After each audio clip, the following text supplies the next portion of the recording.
better check the logo. Heels for life, we don't play fair. Gold belts, loud chants, feel it in the air. Heels for life, the squad so mean. Black boots stomping through your TV screen. Bell rings, we calling the heat. Pie bomb takes, we slamming the beat. Tag team of truth, no kayfabe here. Loud like a pop when the champ appear. Hardcore flows, barbed wire rhyme. Tables getting smashed in the nick of time. Every episode a pay-per-view vibe. Heels for life, come and catch this ride. Heels for life, we don't play fair. Gold belts, loud chants, feel it in the air. Heels for life, the squad so mean. Black boots stomping through your TV screen. Let's go.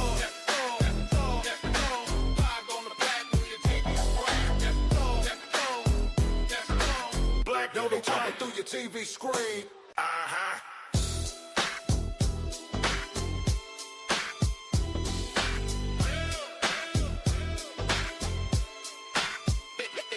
Let's go. Let's go. I ain't gonna clap from the TV screen. Let's go. Let's go. I ain't gonna clap from the TV screen. Heels for life. We in the zone. Steel chairs flying, bodies hitting the dome.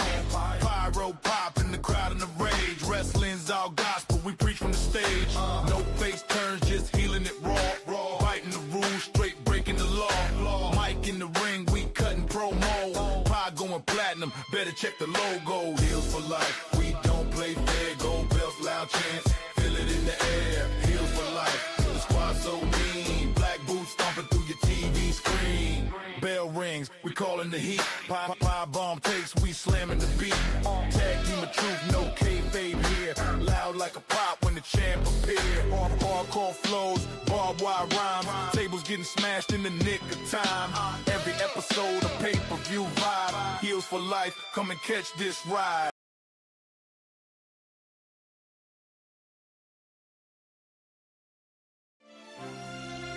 Heels for life on the track.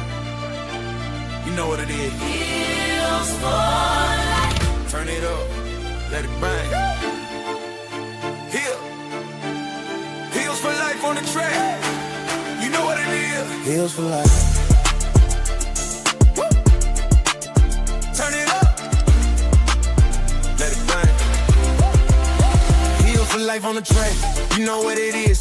From the mid-south all the way worldwide. We the force of the heat where the bad guys start. Being forced in the cut, keep the story in line. DJ T.O. make it John when he gut, that's fine. Wild card talk slick, gotta take some 10. Like skin gate and bring the chaos in. And get hit wreck good, then the roof catch flames. To another hit I drop, you remember the name. Heels for life, we don't play nice.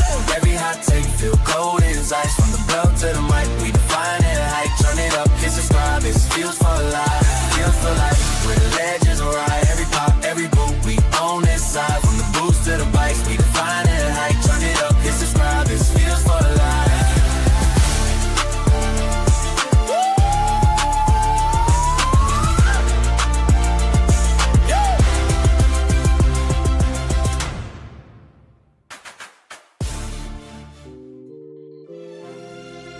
Heels for life on the track.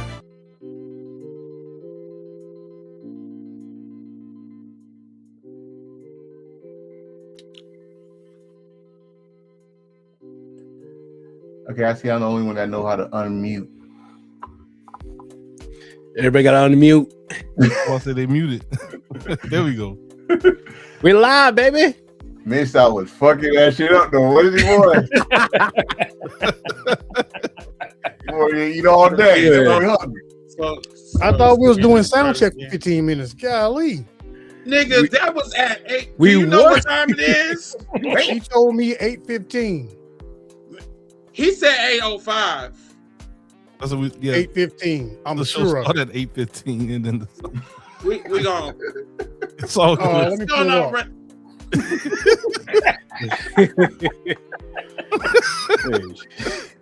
It's just wolfing that down. Like, I gotta Just let me know when y'all ready. Sound test. You know, you good. Oh, You late good. test. Like, just, you know, you fine.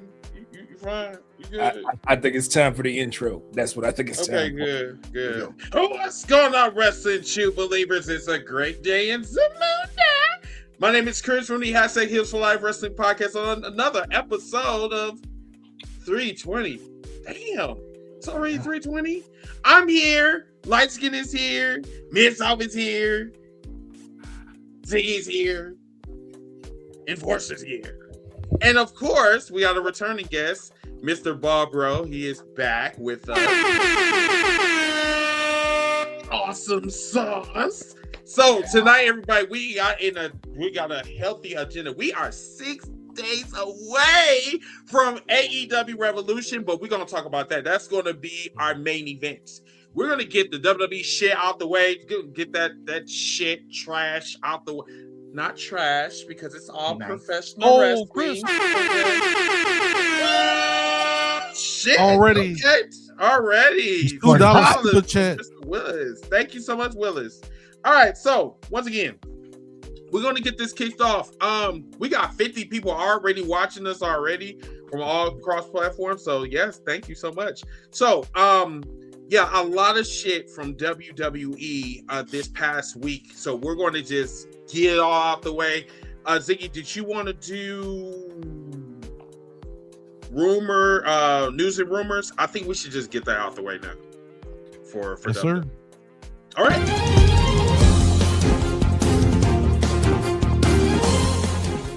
We're breaking down the latest buzz from backstage politics, surprise returns, contract drama, and all the dirt the big companies don't want you to know about.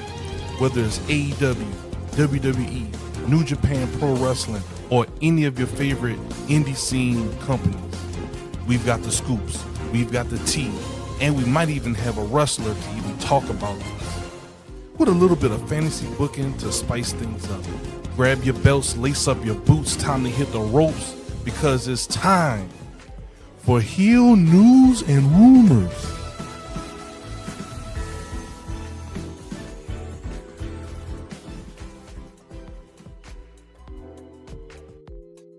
Heel news, And rumors. I'm going down in Whoville. You Clown in him. Damn. All right, so Damn. let's go. So we're not. So on Raw, Thanks, Jose.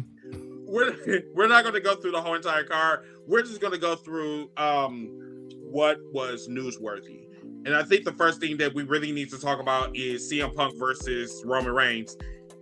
That promo battle was fierce, but I'm just going to say this. Like, Roman won that battle, but it was CM Punk that got the last word, and it was a very devastating last word. That man said that in these words, verbatim, he said, I was going to beat you, but now I'm going to bury you at WrestleMania. And he said, you don't have to feel bad. You don't even have to feel lonely, because I'm going to bury you next to your father. And I'm like, He should have been shanked. like, did you hear what he just said? So, Yeah. So then, of course, you know, I guess they were trying to keep this in kayfabe, like, you know, all of the Zillas and the Fatus and everyone on that tribe was upset, I guess. But I really want to hear from you guys, you know, comment section, and also on the panel. Did CM Punk go too far in your eyes? Here's what I'll say about the comment. Like, yeah, I mean, it's a newsworthy line, obviously. I mean, trust me, it does go, it does raise the interest of the match. But here's my thing: like, you're still 6 weeks away from WrestleMania. So if any criticism I have over the line, it's not so much like did it go too far, was it too soon, in my opinion? Because, like, let's be honest, now you bringing in unalive relatives, like, how much farther can you go than that? How can you top that? How can you one up that? Because, like I said, you still have 5-6 weeks to go. So, and I mean, let's be honest, like, we don't know. I don't know if it's advertised if Roman's going to be on the show tomorrow night. And if he's not, like, if he only has one or two more appearances, then we don't know when he's going to get his get back. But like I said, what is he going to do to say back to CM Punk that's kind of one up or even him right there? What is he going to bring up? Larry? Going to bring up the dead dog? I mean, that's the only thing I can think of right there. Yeah, he will. He should. I mean, but like I said, like, I feel it's a little tricky because, like I said, Roman's not going to be there every week, you know, to kind of keep the momentum of this feud going towards WrestleMania. So I just wonder, like, I don't have a problem with the line, you know, because obviously the line is agreed beforehand between both individuals, but it's like, was it too soon? You still got 5-6 weeks to build up, you know, I'm pretty sure, assuming it's going to be the night 2 main event. So it's like, will Roman be there enough times to like kind of keep the momentum going of what Punk did last week? So if we don't see Roman for another 3-4 weeks, like it might get, you know, it might get a little stale and needs some freshening up. But that's my only concern. Like, was it too soon with how much time there's still to go until Mania? So I'm thinking like this. Take if, like how you said, we don't know if Roman's gonna be there tomorrow, but take the initiative of your family member that also wasn't at every week on Raw, which was 2 or 3 years ago when Rock was part of the storyline. He was not there, but he was doing social media. He's using that as his advantage and stuff like that. That's kept interest in the main event at the time. But if y'all worry about what Roman's gonna do next, if it's not about the Dogg, he got so much material for CM Punk. You can bring up the other companies since they don't like saying the 3 letters over there. AEW Day, why you got fired over there, or all this stuff. You could bring up stuff that it seems like the direction they're going with personal. We're dry right now. Nobody's talking about our WrestleMania of anything. We got to get the people talking. So CM Punk strategize. I don't like when they do that. I didn't like it when Roman brought up Dusty. I did not like it when someone brought up Neidhart. I did not like it. But as it's doing right now, it got us talking about it. I get that. So I think they got the okay. You know, the Samoans are a big family. Say, hey, you cross that line, you deal with one, you got to deal with all. But with the Roman situation, again, we don't know if he's gonna be there on Monday. So if he's not, use social media to your advantage. Bring in a video or do a video on the post to have us talking like, oh snap, because bringing us Larry. Yeah, everybody want that. Everybody want that, but you can bring up other stuff because we gotta remember a certain wrestler named John Moxley said it best about CM Punk: fragile mind, fragile ego. It's easy to get to CM Punk. It's very easy. You saw it like they was fighting over a bracelet. Remember that the bees bracelet. So and he got emotionally damaged about that. It's very easy to get filled. It's very easy. But it's hard. That was a hard pill to swallow. Like Chris said earlier, like 2 face-to-face promos, Roman got him, and he had to go there because if he didn't, this would have been like, okay, we know guarantee who's gonna win. Who's gonna win the match? Y'all really making it seem like Roman's gonna win the match. So that's all I gotta say about it. But can I go? Miss Al? Yeah, go ahead, Miss. So this is not me taking a shot at WWE. But I am gonna quote a phrase, and like I want to answer your question directly. Did they go too far? Here's why I say they didn't go too far. Mm-hmm. And again, not me taking a shot at WWE. I never wanted to be Jungle Boy's father figure. Jungle Boy had a father, but his father dead. If you can say stuff like that, everything is off limits. Yeah, Christian. If the two agree on it. Mm-hmm. And again, not me taking a shot, even though it's kind of something that already been done. But no, not going too far. Okay. It's wrestling. I mean, I guess the issue that I'm having is like, why in the fuck these fans are so damn? Why are they sensitive? And once again, this is what I said on the cookout, like earlier this week, is that the fans act like they're heels online, but then when they see heels on actual television, and they say some diabolical shit about, oh no, you can't say that. No, that's crossing the line. For me, I think they didn't cross the line enough. That's how I feel. Go ahead, Light Skin. So nobody here is saying that CM Punk doesn't know how to talk people in the building. We've known this ever since we first discovered Punk, from his indie days when he was in IWA Mid-South, when he was in Ring of Honor, when he came to WWE and he dropped the infamous pipe bomb promo. Punk can talk you into the building. So even though I'm not watching WWE, I did see that segment on YouTube because somebody shared it with me. And, you know, like I said, both of those gentlemen did a good job. I agree that Roman won it, but Punk got the final nail in the coffin. Because I do agree it's a little too early to say, because we are 6 weeks out? 6 weeks. 6 weeks out from WrestleMania, and you already know you're going to get limited days from Roman. So I don't know how well you're going to capitalize on this when we don't know if Roman's going to be there next week. He'll probably show up the week after, or maybe the week after that. And it's just like CM Punk said in the promo, he's got to carry Roman's ass for the next 6 weeks.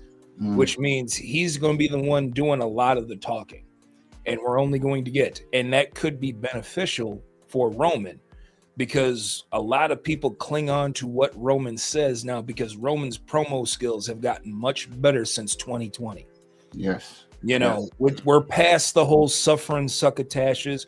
We're past, the trying to remember your lines, trying to promo battle John Cena. Roman has gotten much, much better. Now, like Baldbro said, it may be a little bit too early. You could bring in dead relatives. You can bring in, a dead pet. I did like Jose's comment earlier where he said where they could possibly bring in a taxidermist version of Larry, and he'll carry around with it. What? To you, Jose, for that. Wait, what? Yeah, like it's a stuffed version of a dog. So, like I said, that could be, and you don't even have to come out with it to the ring. Come out next week with a little vignette of you with this taxidermist version of Larry and said, at least this one acknowledges me, or just something. Like, come on. Fuck. A dead dog acknowledges diabolical. Wow, it is extremely diabolical. What makes it even, almost intriguing is the fact that both of these guys are baby faces, but yet they're acting like the most heelish. They are acting the most heelish towards one another. And that's been it's almost starting to get to that CM Punk, Drew McIntyre, type feud. But who knows? Maybe they are able to do something in 6 weeks, and hey, maybe I might be intrigued to watch it via Captain Jack Sparrow. Wink, wink, nudge, nudge. Oh my god. Brett, did you go? Yeah, I went earlier. Like I said, I just think my only criticism, like I said, it might be too early. Like I said, because what do you go? How do you go higher than that? How do you go no, in this case, how do you go lower? Sorry if y'all don't mean to just a pause right quick. We just got rated by Miss Pinky over on Twitch. She shared 21 people from her channel to the hashtag Heels for Life channel live. Wins in the comment section. So thank y'all. Yeah. Sorry, ball bro. Just wanted to welcome all of our raiders in. No, absolutely. Definitely must, but like I said, I just don't know how they're gonna go lower. Like you say, bring out Larry, like a stuffed taxidermy dog right there. You could do that. Matter of fact, just a freaking necklace with a dog paw around Roman's neck. Just a dog, just make it. Hold on, I got a paw. Here you go. 2 weeks in a row. 2 weeks in a row, y'all. Get the shit. Yeah. Hey, WWE, if you watching this, you take any of these ideas, cuz to check, please, or something. Y'all got the money. Don't lie. No, they don't. Hey, listen. No, they don't. You can pay a nigga like me, but I don't want to be on your staff because it's nothing but a bunch of snow roaches. So I'm good. I mean, excuse me, Chuck. Johnson sponsors. I mean, I didn't mean that. What I meant was colorist crayons. That's what I meant. Oh Lord. There you go. Lord. I think that's one of the reasons why. Never mind. Stop it. I'll wait. Thanks for the follow, Kitty, over on Twitch. Thank you. Thanks, Kitty. Y'all had anything else y'all want to chat about regarding the topic Chris brought up regarding CM Punk and Roman? One more thing. I What you got? was listening to what Light Skin said about two faces are being very heelish to each other. I think you got to be that way when you bring up the word hatred. When you bring up the word hatred, Yeah. you gotta be heelish towards each other. Even though you want the crowd support because you know they're gonna do their pointing the finger, acknowledge me, or it's a great time to be alive, or whatever he says.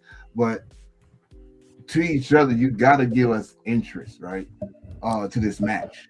Like, we already know it. We know the story behind. We know that CM Punk wanted Chris Hero, not Roman in the Shield. We already know the podcast with him and Colt Cabana. He said some things that really was hurtful to Roman, and Roman had to deal with that. With how the fans was CM Punk chants every week, and he's not in WWE. It affected him in some way. So bringing some realism to it, and again, if this is right, that CM Punk got carried the story for majority of the rest of these weeks, we gotta see that. We gotta see this hatred. We gotta see it, and it gotta feel real. At least feel real. It got to. Well, I think something Balbro said earlier did they do this too soon? I think that could be a possibility, and I'm not saying I'm going to give them a chance because I'm not even watching, but they have the opportunity to book a real blood feud. Like, have they actually touched? You guys remember how excited I was about Swerve and Hangman? True. How I consider that the only real blood feud in wrestling, at least in the last 10 years. That was real. I think that still is real. I think it will never end, and we may see something about that this coming weekend. Don't know, not predicting anything right now. But they have the golden opportunity to actually make a good storyline, a storyline that Triple H, a storyline funded by Triple H solely, not taking something that Vince did and turning it into your own or any of that. This is a Triple H, potentially a Triple H creation. Can they pull it off? I don't think that I don't think Triple H is smart enough. I just don't think he is. But no, I agree with Miss South on this one. And please do not play that damn music either. Thank you, because I know I see your fat fingers, nigga. Yeah, you're right. Anyway.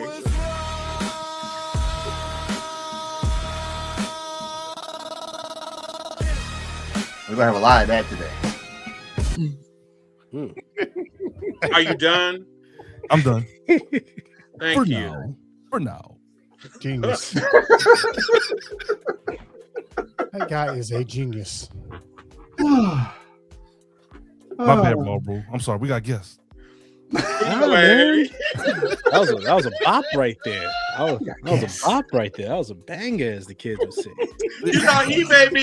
He totally made me forget what the fuck I was about to say. No. This is. I mean, I kind of remember. I kind of remember you saying you started off with Mid South was right. Well, Well, to be honest with you, I'm past that bullshit. Now I'm just like, okay, can y'all help me get back on the rails, please? Like, what was I getting ready to say? I'm sorry. Do you agree with what he said? That's about it. About it being a blood feud. But yes. The thing is that Triple H need a win. He definitely need a W. Agreed. And right now, he's been taking nothing but L's. At this point, I don't give a fuck about TKO. I don't give a damn about their shortcomings, underlinks, whatever. The thing is that they need to be concentrated on the storytelling. And this is the best opportunity to do a blood feud going into WrestleMania. You can do a lot in 6 weeks. True. If literally we can literally tell you what to do, I know that y'all snow roaches in that creative room can at least come up with something. God damn. It's right. Just a touch of imagination and storytelling. Because every great day deserves a great story. At least let you finish your point. Must be careful of what we say. I land my plane. Land my plane. All right. What was that? You landed the plane. What's the no, next I topic you got, big dog? Well, the next one is what else? Did y'all want to talk about SmackDown? Yeah, let's get that shit out the way too. So, oh no, go ahead, Lasky. No, I was agreeing. Like, yeah. You bring up SmackDown. I just gotta, like Light Skin and a couple others, like, I only follow through what I see like on my Twitter timeline, and I see Road Dogg was let go earlier in the weekend. I see all the victory laps being ran by all the WWE fans. Like, now we're gonna get blue skies and sunshines and like yellow brick roads and all this shit. Like, everything's gonna be all good in the hood, and then I see what happened on SmackDown. They got a tag team turmoil match. The fucking the Motor City Machine Guns first team eliminated, and now they teasing breaking up one of the greatest tag teams of all time. That's cool because we know Triple H, he loves breaking up tag teams. Apparently, and who wins the damn match? You got freaking Damian Priest and R-Truth, not even a tag team, by the way. So that was so weird. All true. I'm like, all true. Is these like mental patients that ran the asylum or some shit? Like, what was this? Like, what? They're not even a damn team. They just got slapped. You know what? It was from the Judgment Day. But the funny thing about it was the funny thing about it is truly the funny thing about it is he didn't even know he was in the match. He came there and said, "I heard you got something for me. What we doing?" He like, he didn't tell you. Who didn't tell you? Here come R-Truth with the nice shining new baldy, put the oil on it, shiny, blind to people, and come out and said, "Wait a minute, we got something there." Get it. We need horns. We need horns.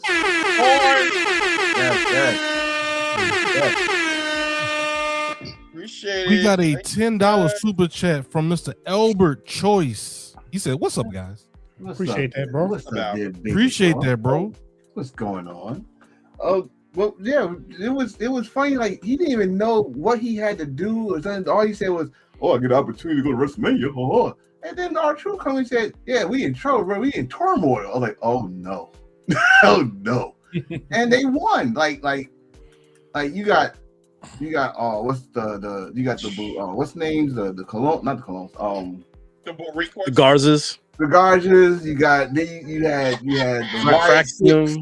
YS6, you had, like you just said, the Motor City Machine Guns who took the loss, Fraxium, and you give it to two guys that's not a team.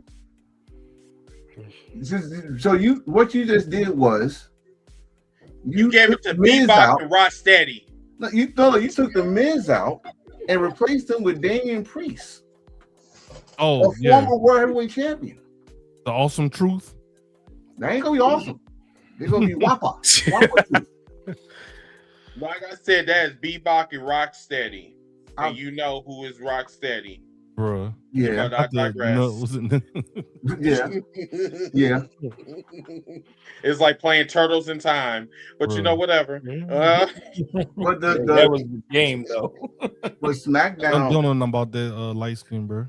SmackDown was actually only a two-part episode, which was Jade and Rhea Ripley's supposed face-to-face.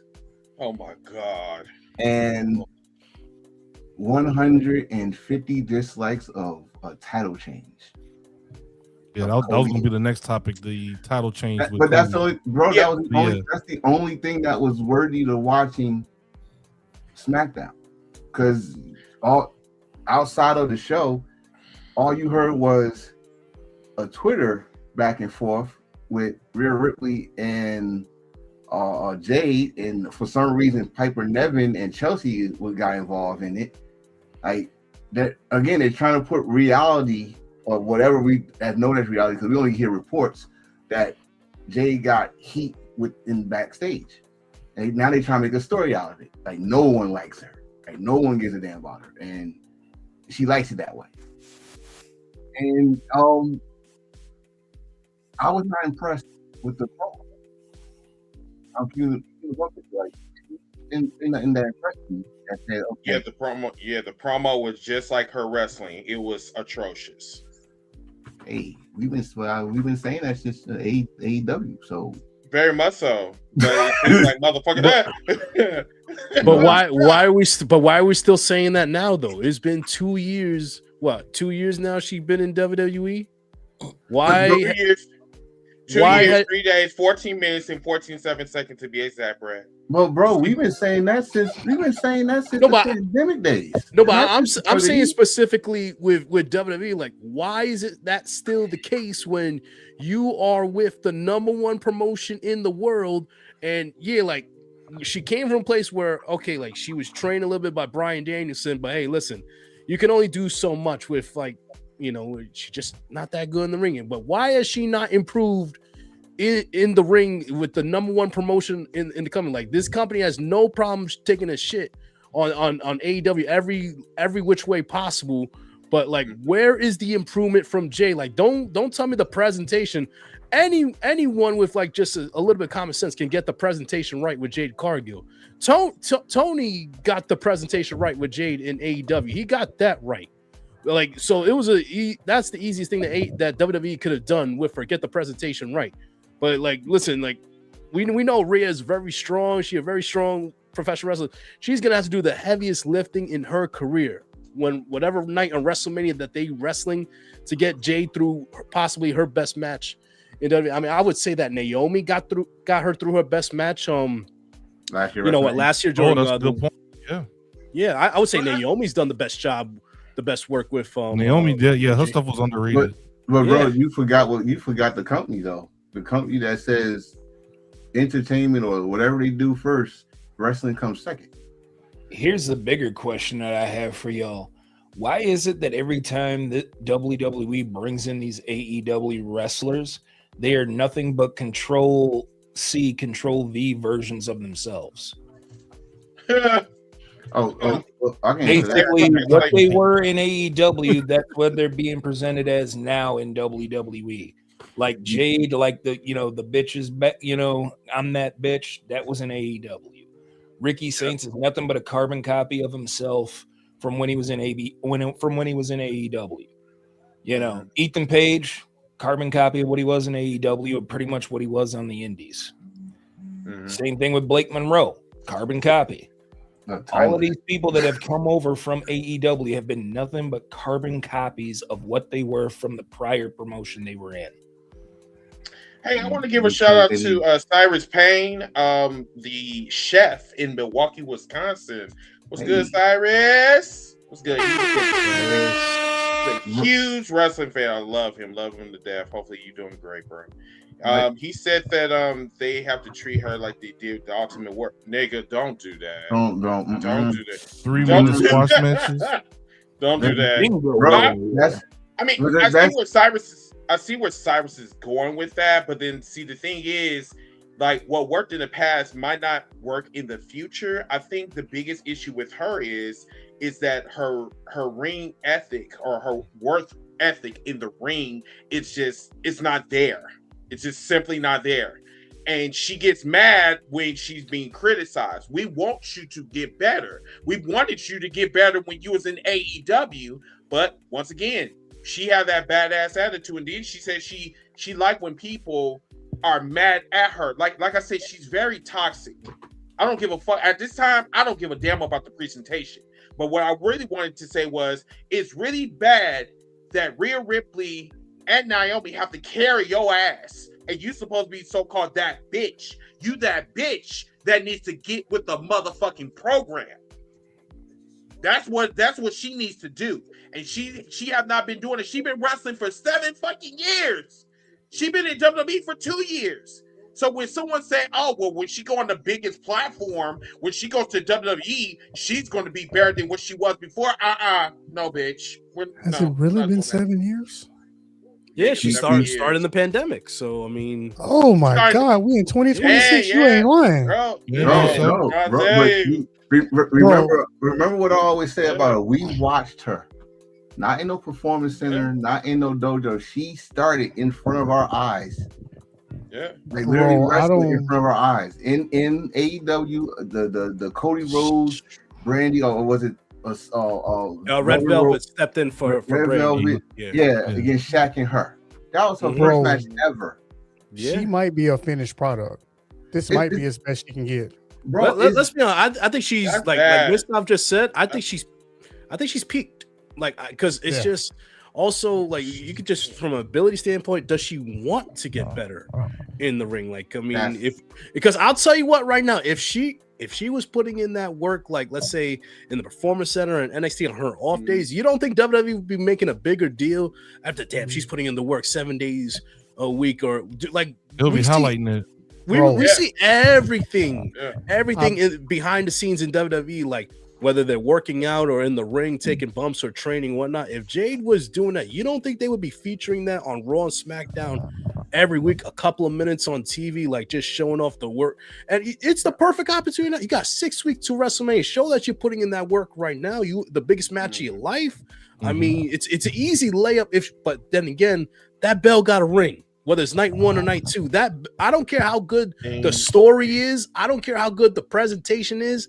Like, I understand character work and story is all important, but I don't give a fuck. When that bell rings and it goes straight downhill from there, I consider it all like a disaster and not good for them, because what you are going to remember at the end of every story, end of every program, is the result of that match. How well did it good? What was the result? And what was the crowd reaction? How did it feel? Did it accomplish its goal right there? So, I mean, I've always said that, especially when it comes to Jade Cargill, it's better to have matches than actually train for pro wrestling. She needs more and more and more matches under her belt. House shows. That's the bottom line.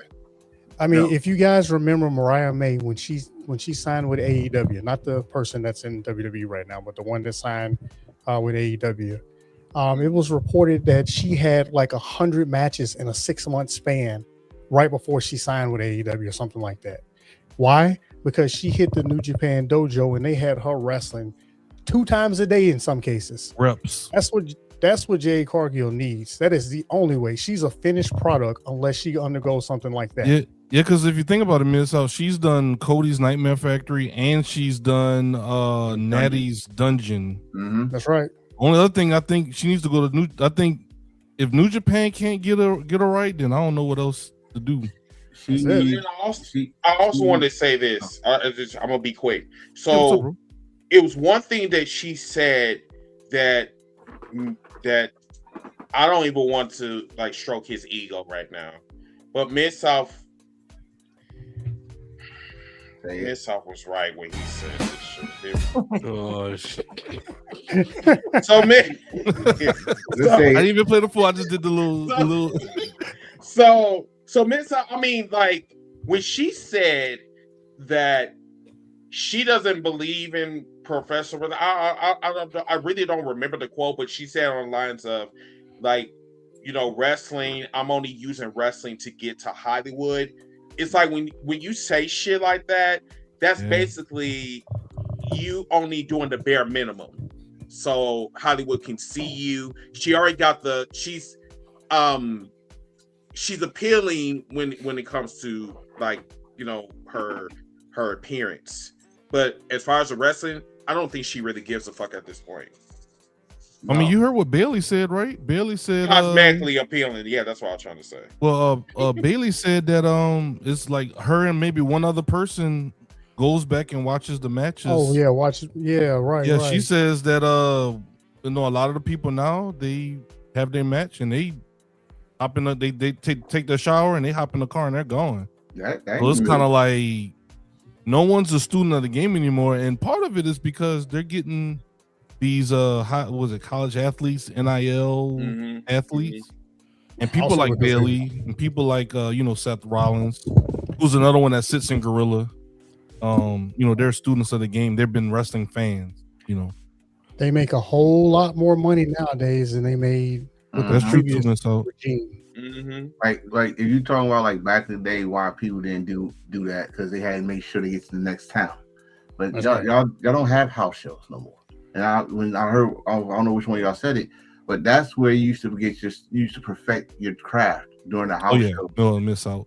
During the house shows, and then when you go on TV, you look good. There's no more of that. So you got to go to these places like the Performance Center or Natty's Dungeon or try to get those reps in. Yeah, get your reps in.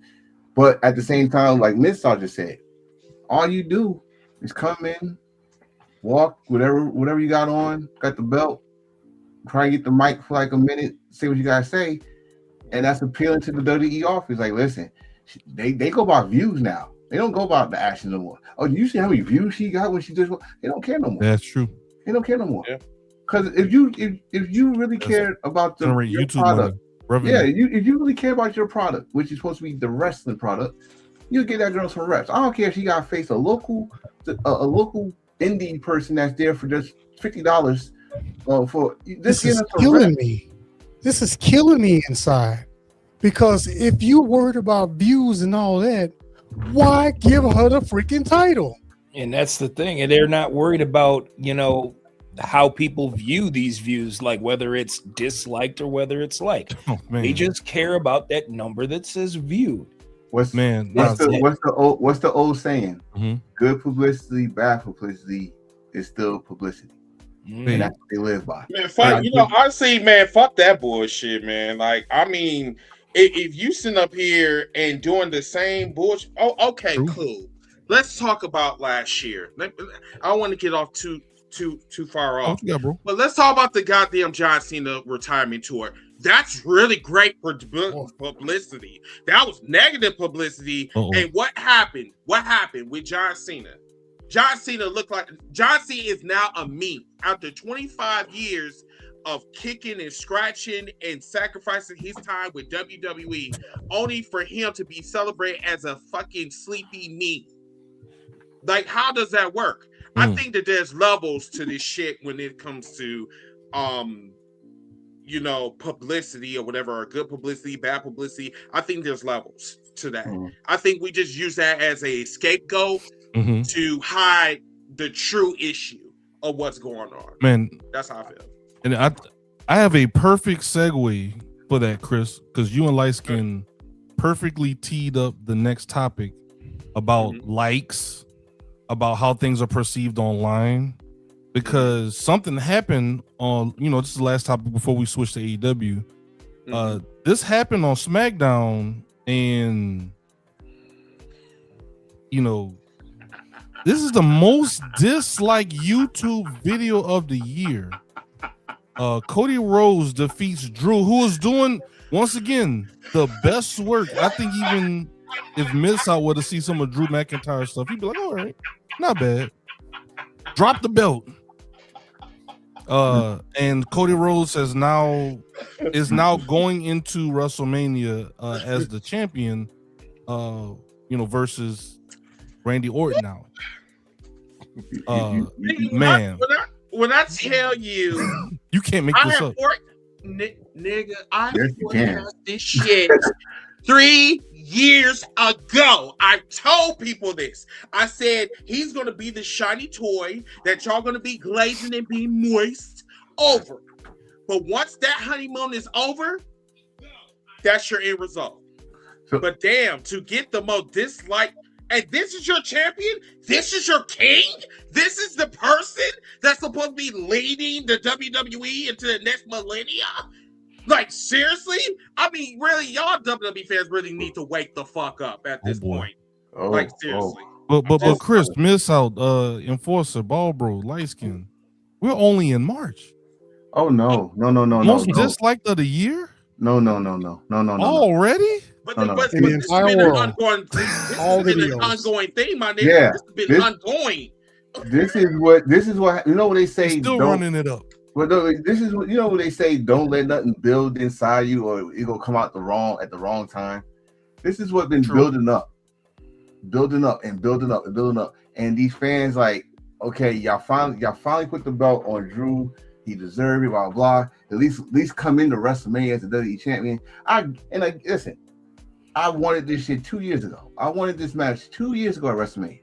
I think the perfect way to finish that damn story is how it started. I wanted Randy Orton to be champion, and Cody to win. I said this in like Chris. Am I lying? I said this in Philadelphia. I wanted him. That's what I wanted. And I took my black ass upstairs too. And now it's too late. I get this. Don't you hit that click either. I get the story of this. The sensei versus the student. I get it. You get the what? Nothing. Storytelling. I get it. It's the sensei versus the student. Blah blah blah. But the crowd. This is a company that used to always say we listen to our audience. I don't know when the last time you listened to your audience, because they had a hashtag on Twitter said we want Drew. It was trending. It was trending before this match. We want Drew, and the same formula that y'all use for Cody to say we want Cody. We got the good hashtag of Cody Crybabies. They try to use for Drew, and y'all said no. No. We want. I'm sorry to say this, but Drew's title run was worse than Big E's title run. This was not. No, this is not there. And I'm sorry that why did y'all do that to him? Why y'all feeling about like this? Like, let's put this in. He won the title with no fans. The second time he won the title, no fans. Third time he won the title, 5 minutes. This time he won the title, and y'all give him one title defense over in Saudi Arabia. Whoop-de-doo. And then he comes back, and yeah, he was causing mayhem, but to get it right back to Cody before WrestleMania? But Enforcer, The Rock gave him a sword. Oh, well, Thundercats. Don't forget about that. I don't give a damn. It's all better. Then maybe he should have used Thundera to give him sight. Can I give a little comparison what I think Drew McIntyre is in WWE today? Ooh, what you got, ball bro? Drew McIntyre, my bad. I think is the modern day Triple H, and let me explain why. You sort of said a sledgehammer? No. Is it? Triple H was never the guy. He was the guy that worked with the guy that made the money. He was the guy. He worked with The Rock. I got you. He worked with Stone Cold. He was always the B player. He was never the A guy. He was never the A guy. He was always the guy in the right opportunity. If the A+ player, Roman, wasn't around, or if Cody was doing other stuff or was injured, he's a filler. He's the filler. It's a filler arc. Like if you any anime fans, he's the filler.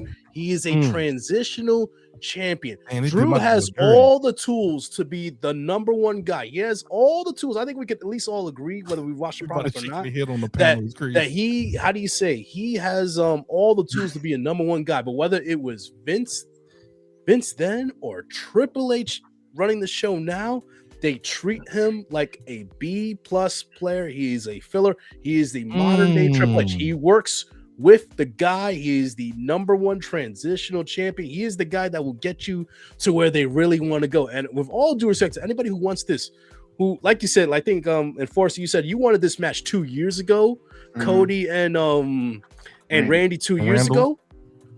Why? It's 2026. Like, imagine you at home making a sandwich, a ham and cheese sandwich. You put nothing on it. No lettuce, no tomatoes, no nothing. Just put that on a paper plate. That's what Randy Orton and Cody Rhodes is. Like, that is the most boring, bland, basic bitch match that you can. You gotta be hungry. Like, god damn, that's a nap in the middle of the afternoon type of match right there. Like, bro. I mean, bro, if you want that match to anyone, look like, have fun with that. Let him cook. Like, come on, man. Like, and you just said it. Like, dude, they do this a lot, and they tease the Rome, not the Enforcer. We got another $10 super chat from Mr. Albert Choice. Starting with Pastor Petty Chris. Opinion: do you guys think Cody needs to be in heel in order to? So is he at the point of no return? Can we save this? If he turn heel? Can I answer that real quick? Let me answer. Sorry if he does not turn heel, if he does not turn heel as a result of this title reign that he's on, if he doesn't do it this year, then it's like we're gonna start. A lot of AEW fans are already like, we're like, do you see what's going on right now? He didn't want to turn. He didn't want to flip. He did not want. Like we talk about listening to the fans. Well, does Cody listen to his fans? Because this is why it didn't work out in AEW in the end, because he didn't want to. He wants to be the superhero today. Like he wants to be the Superman today. He don't want to be freaking. He don't want to turn his back on his fans and whatnot. And let's be honest, like people when they think of a Cody Rhodes heel turn, they're gonna think it's gonna be New Japan Cody or Ring of Honor Cody and stuff like that. No. It's not. If it wasn't made in WWE, they are not gonna go with it. It's gonna be the laziest shit ever. It's gonna be you fans. It's when it's a you fans did this to me type heel turn, like what they tried to do with John Cena last year. It's like no, that's why it fucking flopped right there. That's why his heel turn was trash. Like everyone loved you, dude. Like the heel turn was fucking stupid. In the end of the day, that's why they did a complete 180 at SummerSlam.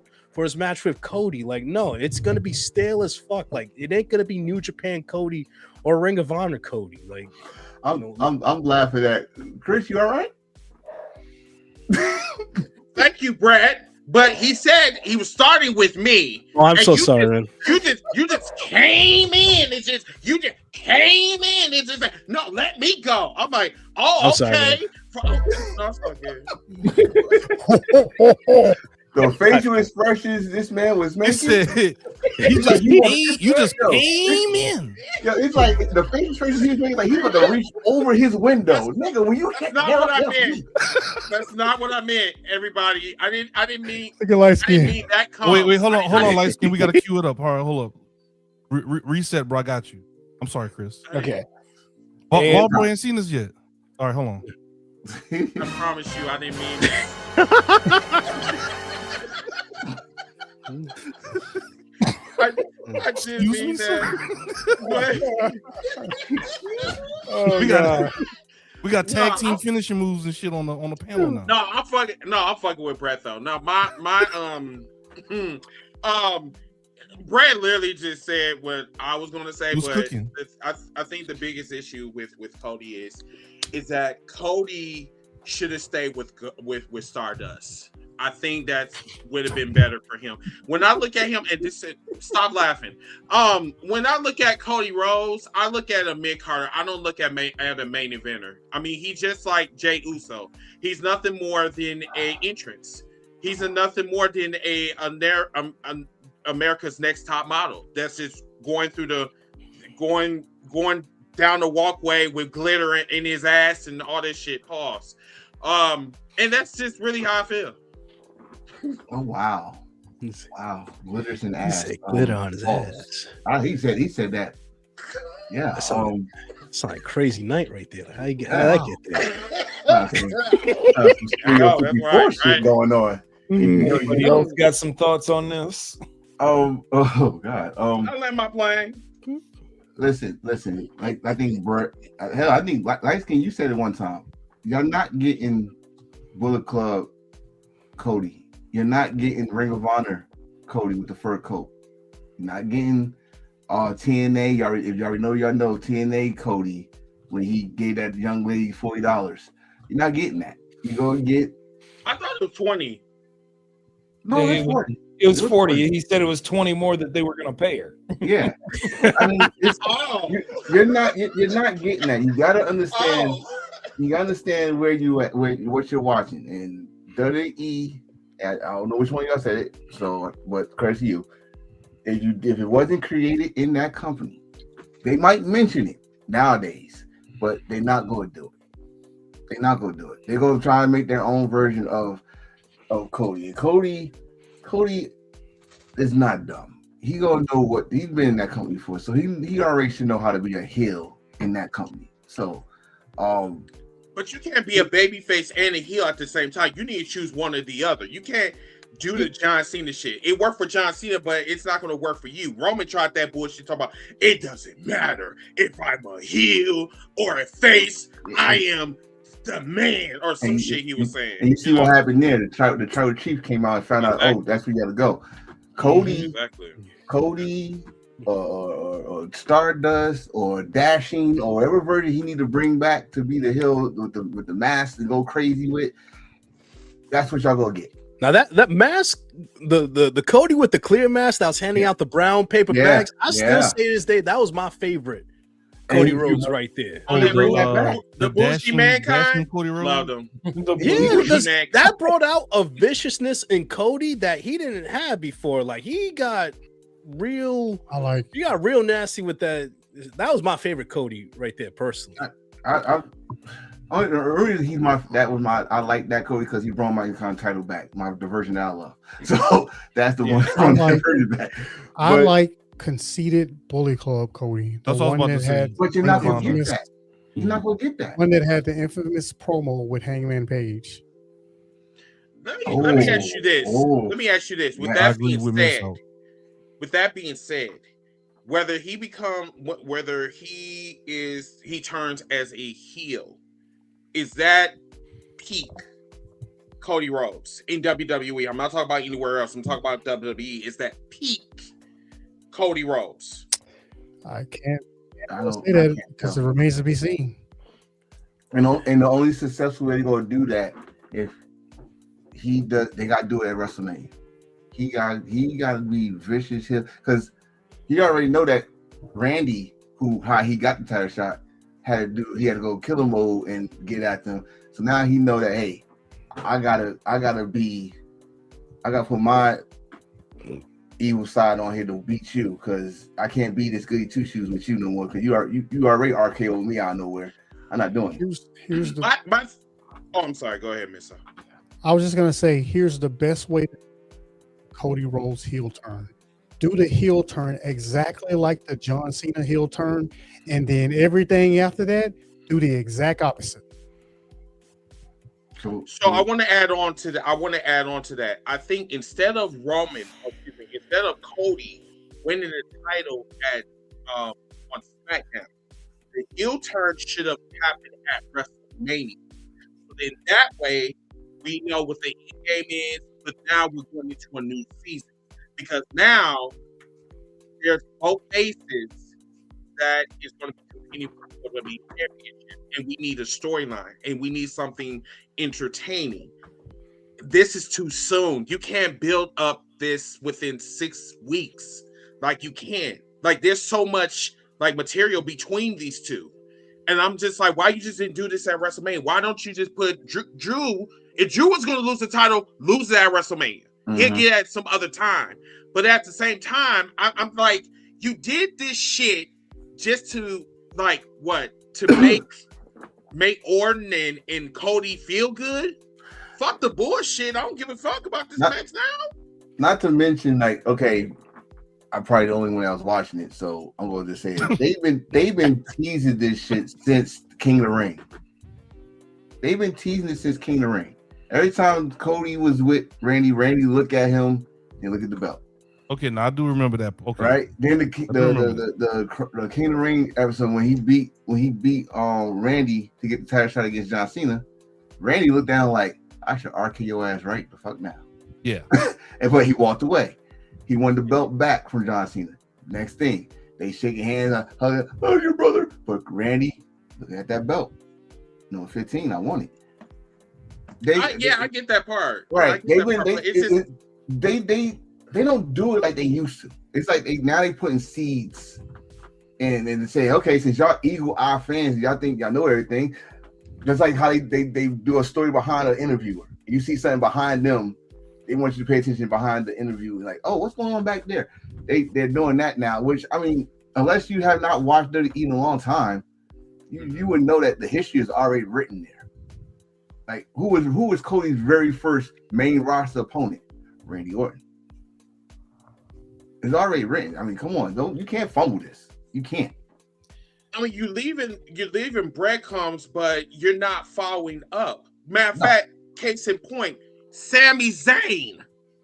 I mean, like, you literally took 3 hours of my time I can't get back, to promote some shit that didn't even fucking go through. And that was a perfect week for him to go heel. Like you literally talked to Cody Rhodes. That is the source of your male frustration. Then you went to Randy. Then you was like, Randy, put that thought in your head. He said, maybe it's time for you to start listening to the voices.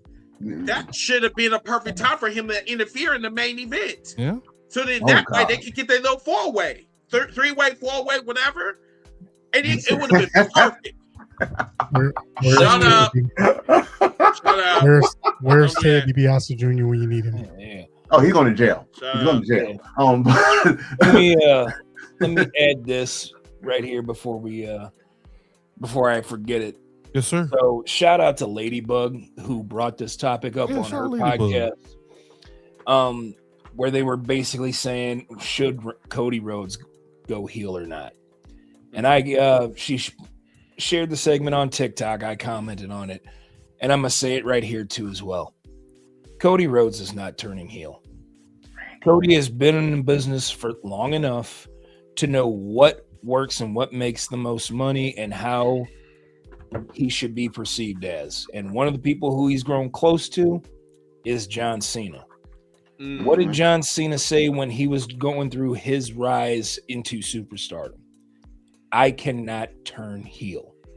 The kids love me too much. And that's what these kids do. They love Cody way too much. Fucking kids. Exactly. But at the Kids end of ruin everything, man.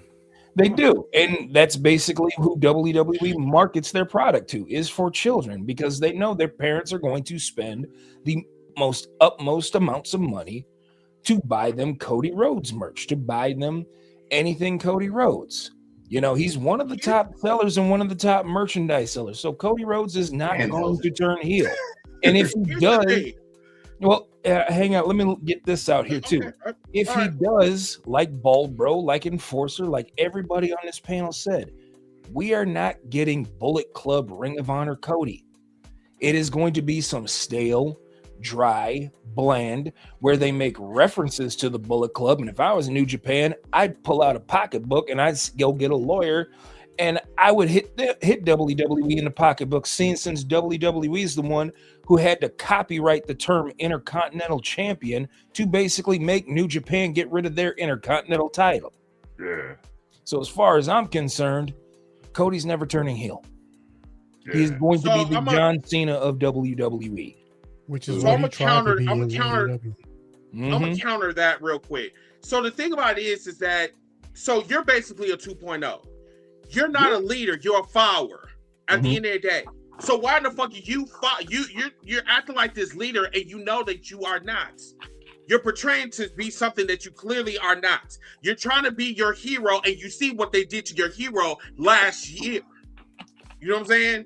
So if you want to go down that route, then you literally going to be another John Cena that we going to get sick and tired of. I say you want WWE to treat you like they treat your hero?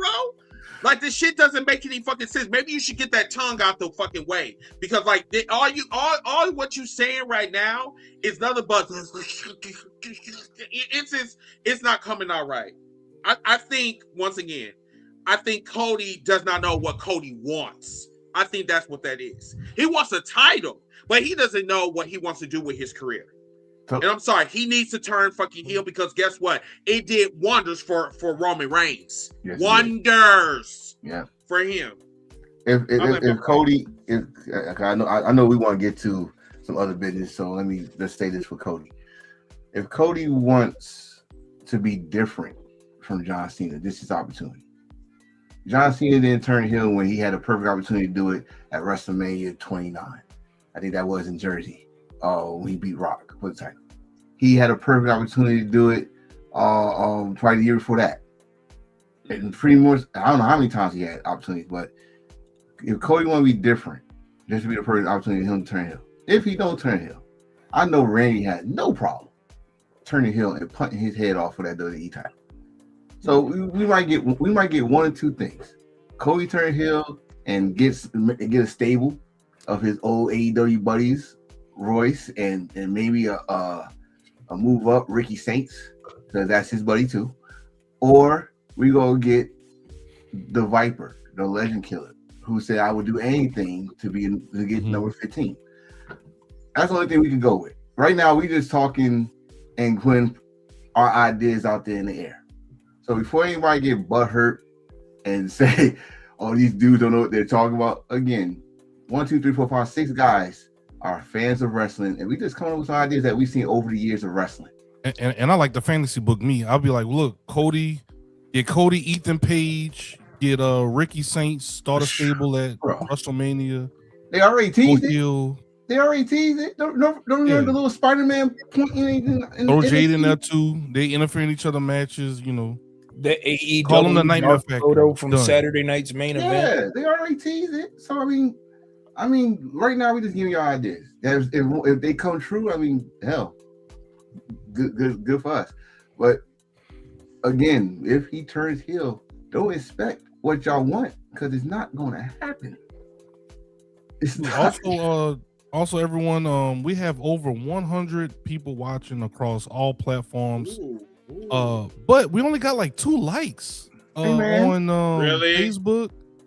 Y'all get the likes up for us, please. Get us in that'll help us get in the algorithm. So if y'all do not mind, please hit that like button, please hit the subscribe button, and please share. Because when y'all don't hit the like button, it makes our boy Enforcer sad. What's going on, everybody? We're going to take a quick break to hit that like button to cheer up this poor wrestling fan. In 3, 2, 1. Ta-da!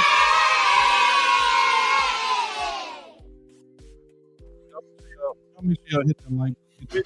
That being said, we're going to hit the like buttons, man. Intermission. We're gonna take a quick intermission, everybody, for a few. So yeah, y'all can talk amongst yourselves. I'll be right back. Oh, light skin. Tell them about the nigga burger that we talked about. What? Fuck? Well, we're currently we're currently on a 10-minute intermission. If y'all wanna, if anyone wants to go, stretch, use the bathroom, get a bottle of water or something, that's fine. We're on a quick intermission, and then we're gonna start our main event. Talk about the dance. What? So we're gonna start our main event where we talk about AEW pay-per-view coming up, Revolution. We'll go through the card, give predictions, different things like that. So basically what Chris wants me to talk about is that during the cookout yesterday, somebody that boy Joseph brought up that there is a restaurant in I believe it was Venezuela or like Argentina. No, Argentina. It was in Argentina. That's true, bro. Called Big Nigga Burgers. I saw that video. Yes. Oh my God. They have an Instagram, and let's just say it looked. All of the pictures that they had up there looked like it came straight from the Jim Crow era.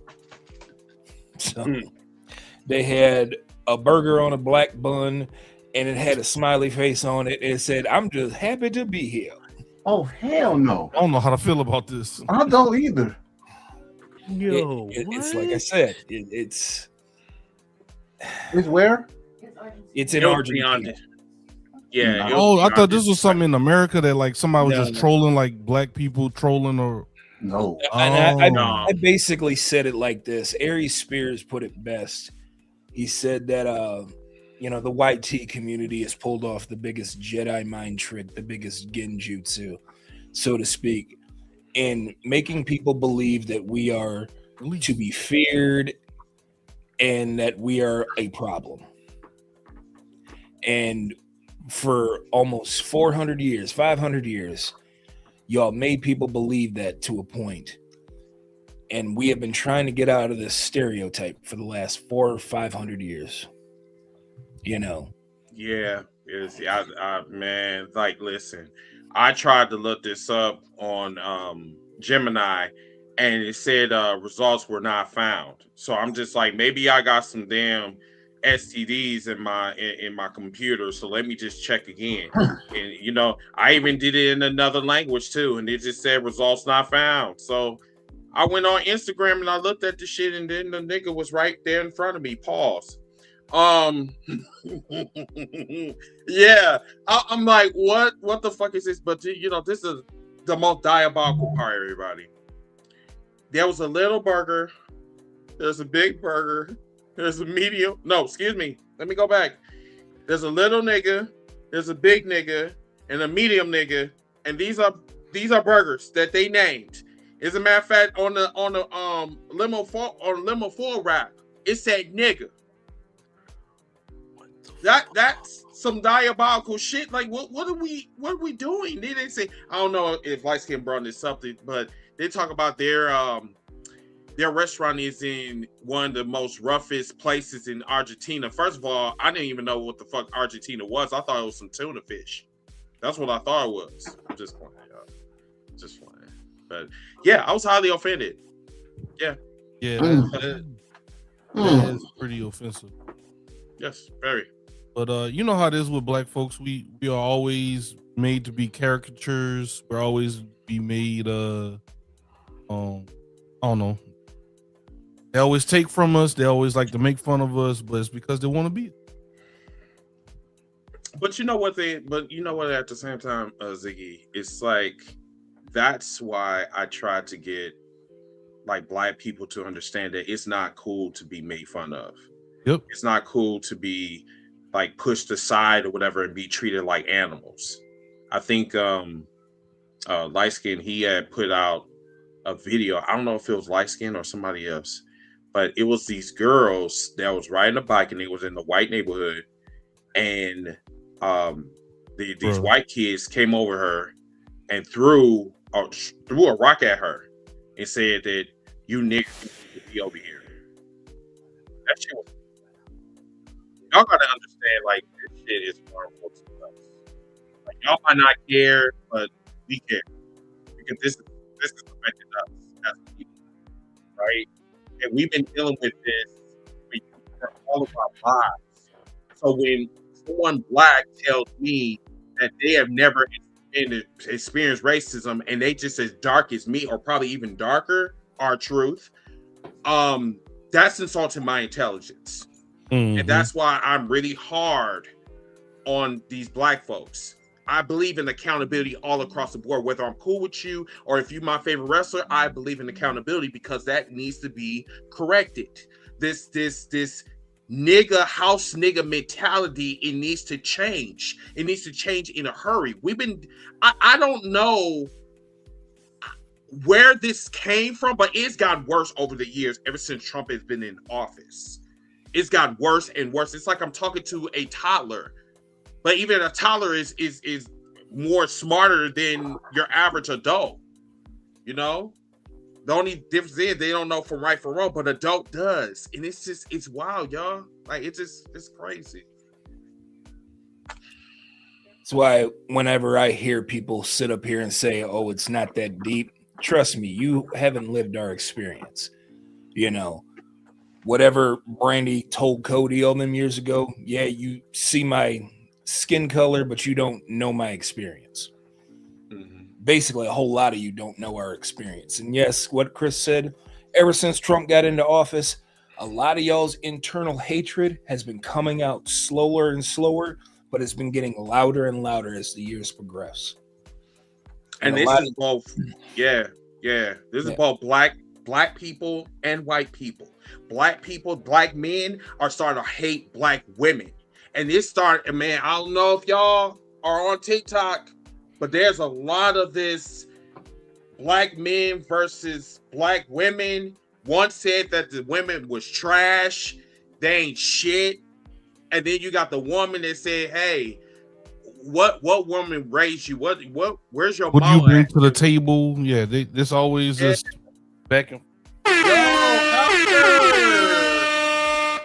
Yo, Albert with a $10 super chat. He says, man, I 100% agree with Chris that as black people, we cannot allow nonsense and call the crap out. Yep, when people gotta call it out. Yeah. And you know what I'm saying? Like, it's really bad when you try to call this out, they look at you as the enemy. I think that's the most diabolical part, especially in the wrestling spectrum. Yeah, they gaslight you. They gaslight the fuck out of you and then want to fuck you up. I was like, why? Why is that? Why you want to like get rid of me? Ziggy knows my experience. Enforcer knows my experiences. You know, they know, and it was probably scary because I even had someone said, "Don't come to New York. We will fuck you up if you come to New York."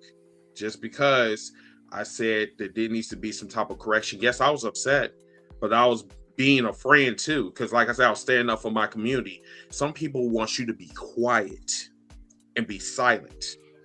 That's one thing about me, ladies and gentlemen. That will never ever happen.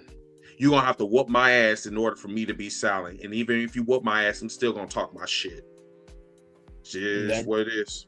And that's why I say that no matter who you are, if you are a person of color, we need to be united because we have more in proximity than any of these other people who are trying to tear us down. It don't matter if you're part of the black community, the brown community, Latino, Asian, Native, Indian, whatever. We have more in proximity with each other than we ever will have with anybody that is trying to tear us down. Exactly. So especially in this war too, I just want to do this before we go on to AEW.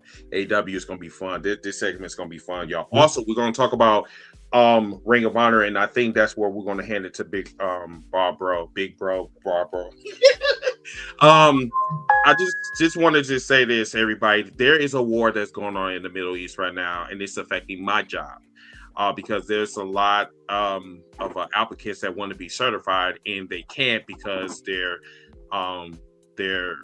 testing center is under attack daily. So it's really hard to have those conversations where like I can't really do anything for you. Then too, I was in the meeting and I literally brought this shit up. And they didn't have an answer for me. And I'm just like, what the fuck are we doing? How are we helping our customers when we just sitting back and just say, well, it's not our fucking fault? I say, yes, it is. I was like, we work with, these testing centers or whatever. We need to have a game plan. And they didn't have anything for me. But stay vigilant, everybody, and just be safe. Especially if you're in the Middle East or if you're American that's traveling overseas for business, pleasure, just be vigilant. And that's all I'm going to say. We're going to move on to AEW. And before we move on to AEW, once again, we just want to thank all the people that have supported so far. Albert Choice Willis, Wildman Willis, thank y'all so far for giving super chats. That helps the channel move and progress and continue to grow. So once again, if you all would like to be highlighted on the show in between our intermission, like Mr. Albert, Mr. Willis here, y'all can give a super chat as low as $1. $1. Cool. Appreciate it. Mr. Iron Bull from Facebook. What's good? How you doing? I got to follow you too. I didn't. Sorry, I'm Iron Bull. I ain't shit, bro. But yeah, let's matter of fact, let's get Ring of Honor out the way. I'm gonna let this is one of the reasons why we wanted to ask Brett to come on here to share his experience with Ring of Honor. I think recently you went down to San Antonio, I believe. No, it was in so last Sunday I flew down to Jacksonville for the Jacksonville. Yeah. I flew down to Jacksonville for the Ring of Honor tapings that they did like for a good 4 or 5 hour session. They did this. So actually the news coming out of Jacksonville is that the WJTC studios is just right across the street from Jacksonville Jaguars home stadium. They're gonna be doing regular Ring of Honor tapings. They're going for like every few weeks. Like they'll record like about a few episodes. Maybe one Sunday per month. Like so they, if I remember correctly, last week they did about 28 matches, which I think Tony said would account for like maybe 3 or 4 episodes. So like and we just saw matches. Like I didn't see any like backstage like vignettes or interviews like that, like which they did show this past Thursday. Some of it like that happened with Athena and the others as well. But yeah, I dig the studio setup. Like I don't know if you guys saw Ring of Honor this past Thursday, but like this past Thursday in the next couple weeks, you'll see the studio setup. You'll see me like ringside, but it was about 100 of us, I want to say, and it was a cool, dope setup. And I think that's what's best for Ring of Honor going forward, because it's now an official like split between AEW programming and Ring of Honor. They're doing their own thing over there, which is I think is going to make that product a lot much better, and I think it's going to make the AEW product much better, so we don't have to see a lot of cross, like a lot of Ring of Honor gold on AEW television and vice versa. Like Ring of Honor has their own roster pretty much at this point. You see little to no integration. You see obviously like Bandito or like the Swirl this past Saturday night in that 4-way tag match, but besides that, like they're set on the Ring of Honor side, like roster wise. I mean, you had AR Fox come back this past Thursday's episode, so that adds a much needed boost. Just a couple quick notes, and then we'll move on to AEW. I'll tell you right now, Tony, he loves Zeta Steel. Zeta Steel right now, like that's someone you got to invest stocks in right now. Like, I mean, yeah, it was her and Mina Shirakawa during the tapings. They was on this past Thursday's episode. Like, I mean, what in the past 2 weeks she's wrestled Mina, Tony Storm, Marina Shafir. Like, she's been back and forth between Ring of Honor and AEW. Like, they really like Zeta Steel. Like, that's definitely one to watch out for in the next couple of years in AEW on the main roster. And I'll be honest, like there's a couple of people on the AEW main roster who need to be looking over the shoulder at her. Like, they need to step up, or they're going to be, I'm sorry, but be replaced in the next couple of years. I'm sorry, Julia Hart. Sorry. I'm sorry. Listen. I'll say this right. I'll say this right now. This is a video I'm gonna be doing the week. Like, like who should be under duress right now? Like one man, one woman on the AEW roster. The one woman for me is Julia Hart, and the one man for me is Hook. Wow. Yes, I agree with Hook. Hook is like boring as shit, bro. Like I'm at a point right now. Like if you see like me, Abe, and Rose for our Wednesday Dynamite reviews, like we always give our rating at the end every show. Like I'm now going forward, I'm deducting 1 full point for every time Hook is on the show. Because you had a great episode of Collision this past Saturday. Yes, but the Hook segment was. It really took down the energy because, like, I had once again coming on here, I want to make sure I give all the love and just respect for AEW Collision because that was a fire ass show, and that's literally like I consider that like the go home show because that's not the go home show because Wednesday Collision is it Wednesday? Is it Wednesday too? No. They're doing a Dynamite Wednesday, and then doing another episode of Collision next. I was about to say you still got one more Dynamite. Got another day. Okay. It felt like a go home show because the way the episode ended, you had Moxley and Takeshita brawling at the end, so that felt like a go home show. But I mean, Ciampa though. Yo, listen. That rerun, like, what are we doing? bro, he slammed that man head into the Titantron. I'm like, there's a problem when I saw him behind Briscoe. Like, damn, that was familiar. I was like, I've seen this before. Right. That's familiar. And just how he walked to him, and you can read like, "It's my time" or something like that. And he's like, "Oh." And once again, they got the history from Ring of Honor from when they wrestled before. So this is not like. Only Johnny's his friend. Like he has other, people that he has. What I like about this though, about AEW, it's like AEW do a continuation no matter where they was from. If it was from WWE, if it was from Ring of Honor 10 years ago, if it was from TNA 20 years ago, it's a continuation. They use that. I love that. Because it's those experiences they matter. It's not it wasn't here, so. No, that's part of your journey. That's why I tell every wrestling fan, expand your horizons, open up your fucking minds. Because once again, storytelling just does not come from WWE. It doesn't come from AEW. It comes from the whole entire wrestling spectrum. So that's why it's very important for you guys to just, if you don't know something, just ask. That's it. It's funny. It's honestly like, I don't know. I think like you said it best. They keep it canon. They keep everything canon. Everything that's like I just said. Even though it happens in other companies, if they in the same situation, it's not like just because in AEW it's gonna happen in AEW. No, it happened over here, it happened over there, it happened over here. And they even mentioned WWE like, this happened in WWE. You think we forgot? Like Ciampa and FTR. Ciampa and FTR said that.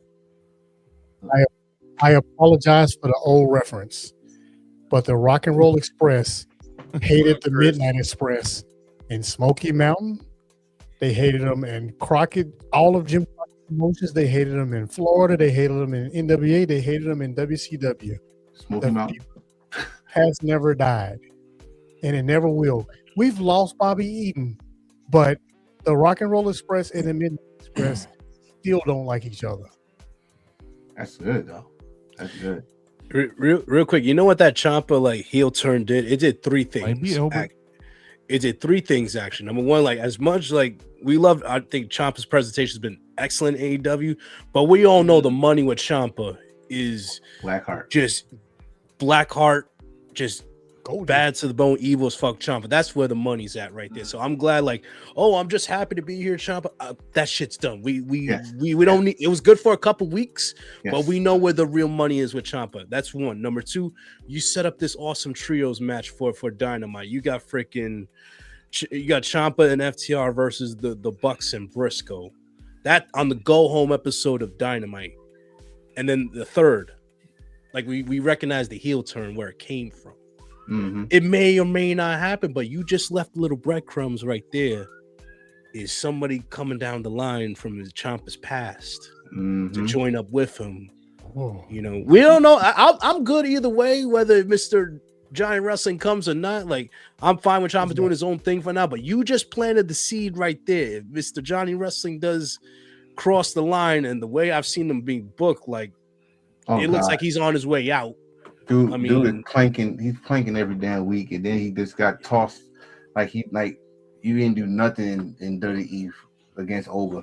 But before I know we're gonna really go deep into AEW, I just want to bring up something that you was at the Ring of Honor show. That for some reason was a conversation. Me, I can say Mid-South, we all grew up in this era where studio wrestling.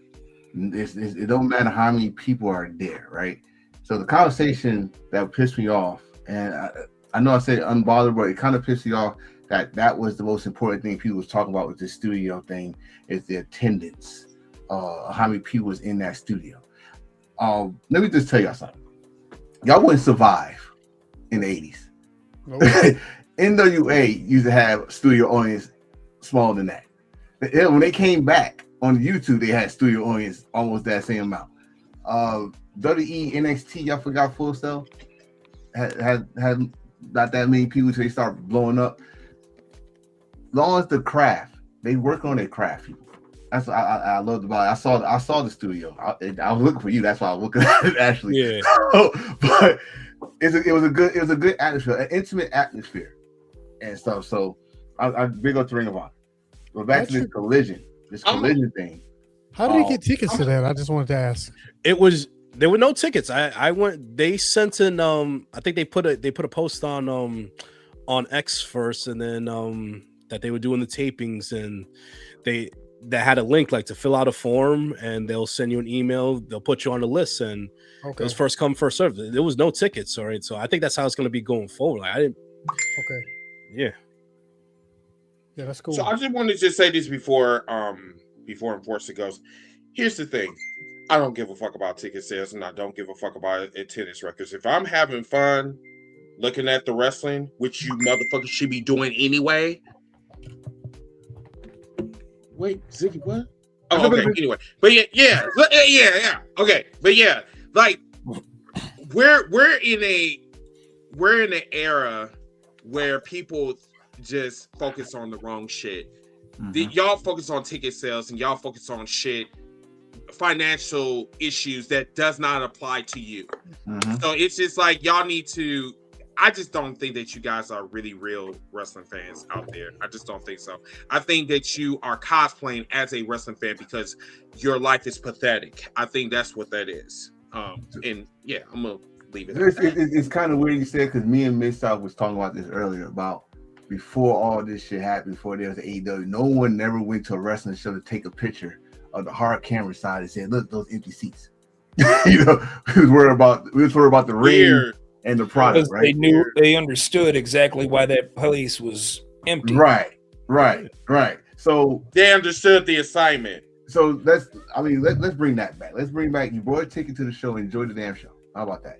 We say this shit almost every year about this situation. So stop trying to laugh at they in a little studio here. Like, dude, that's how wrestling was, and it's going to be like that. Let's let it be. It's not always going to be a big ass arena sold out. Everybody gonna have that little situation, especially in this economy right now where everything's going up and stuff like that. But I'm gonna go back to this AEW thing. I know we're talking about Collision, but I gotta talk about Dynamite. Because Dynamite, oh my god, from John Moxley and Hinaku, that's his name, Hinaku. Hidetaro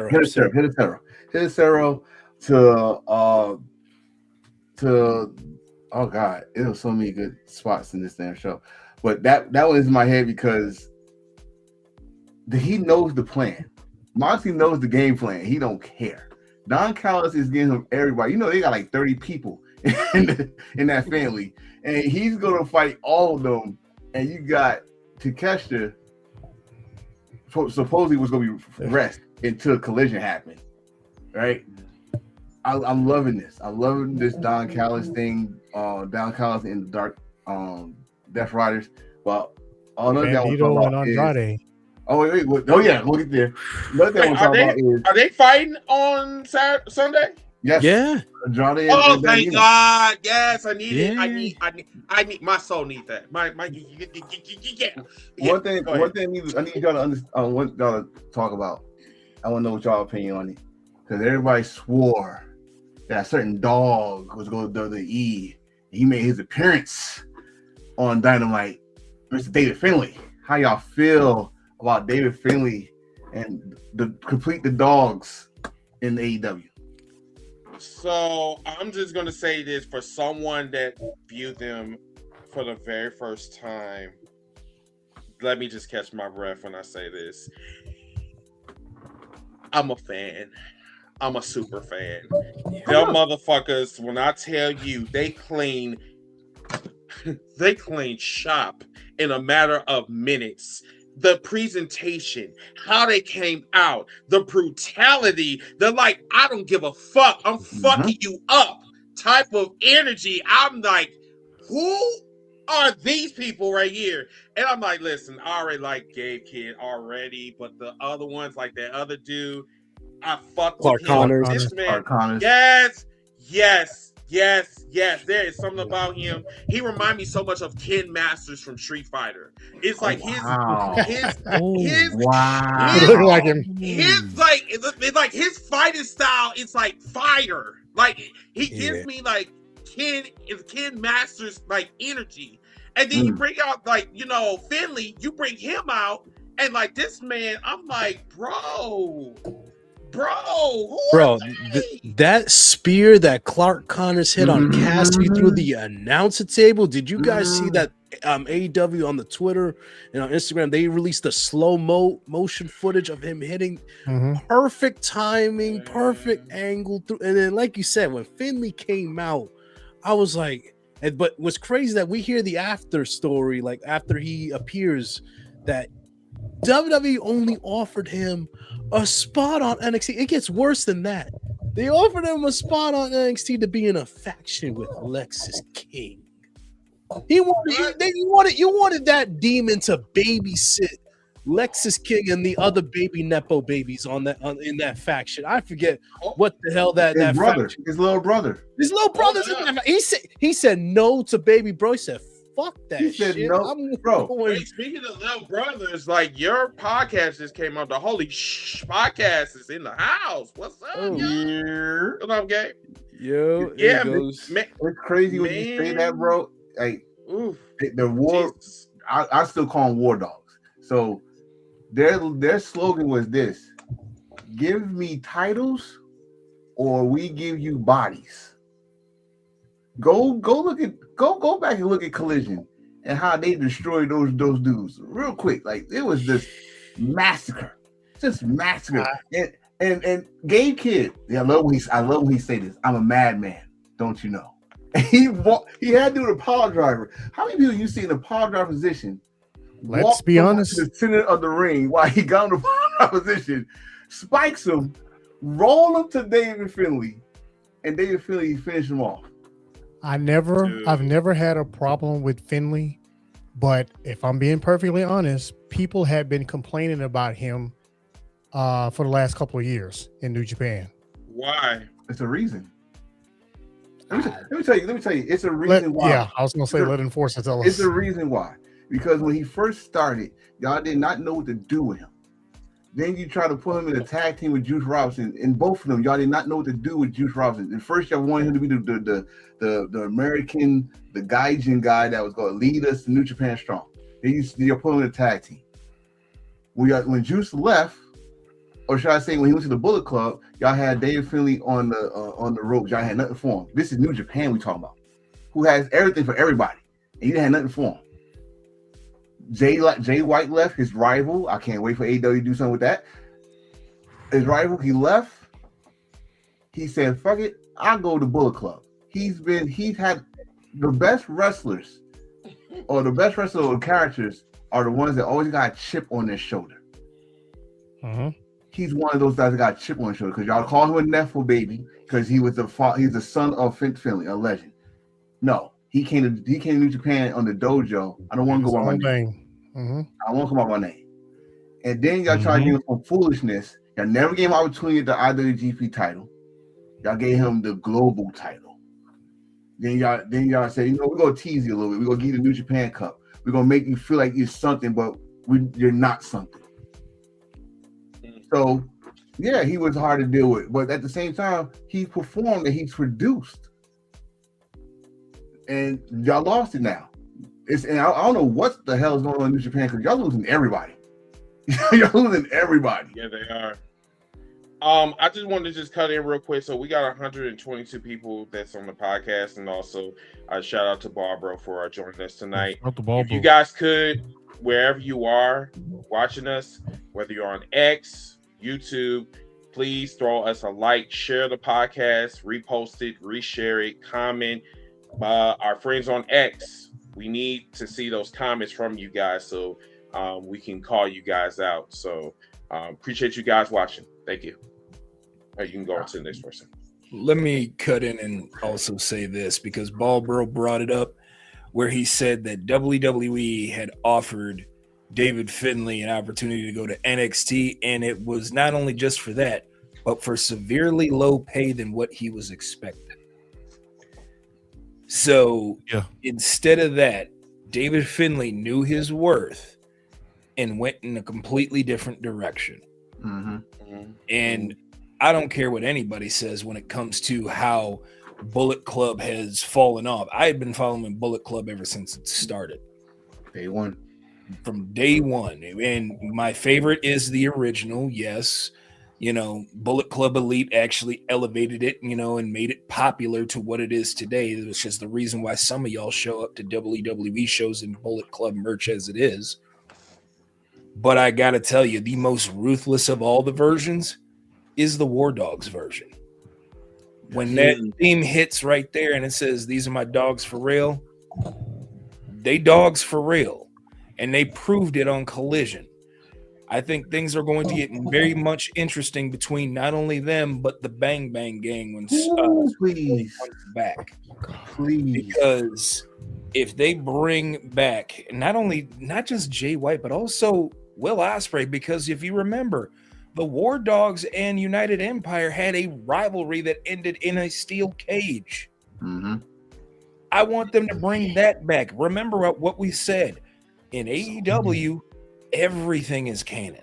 So many matches, man. It doesn't matter if it happened in New Japan, if it happened in All Japan, if it happened in Ring of Honor, if it happened in CMLL. Everything is on the table. So let me help you out here on Light Skin. Jay White, David Finley, dojo arch rivals. Come on, man. Right? Juice Robinson, former tag team champion, world tag team tag league winner with David Finley. Come on, man. Gabe Kidd and Clark Connors and Gabe Kidd, also LA Dojo guys. Man, Perfect match against the Guns. Will Well, Cole- Ospreay last match in New Japan was against the War Dogs, in which they sent him off to AEW.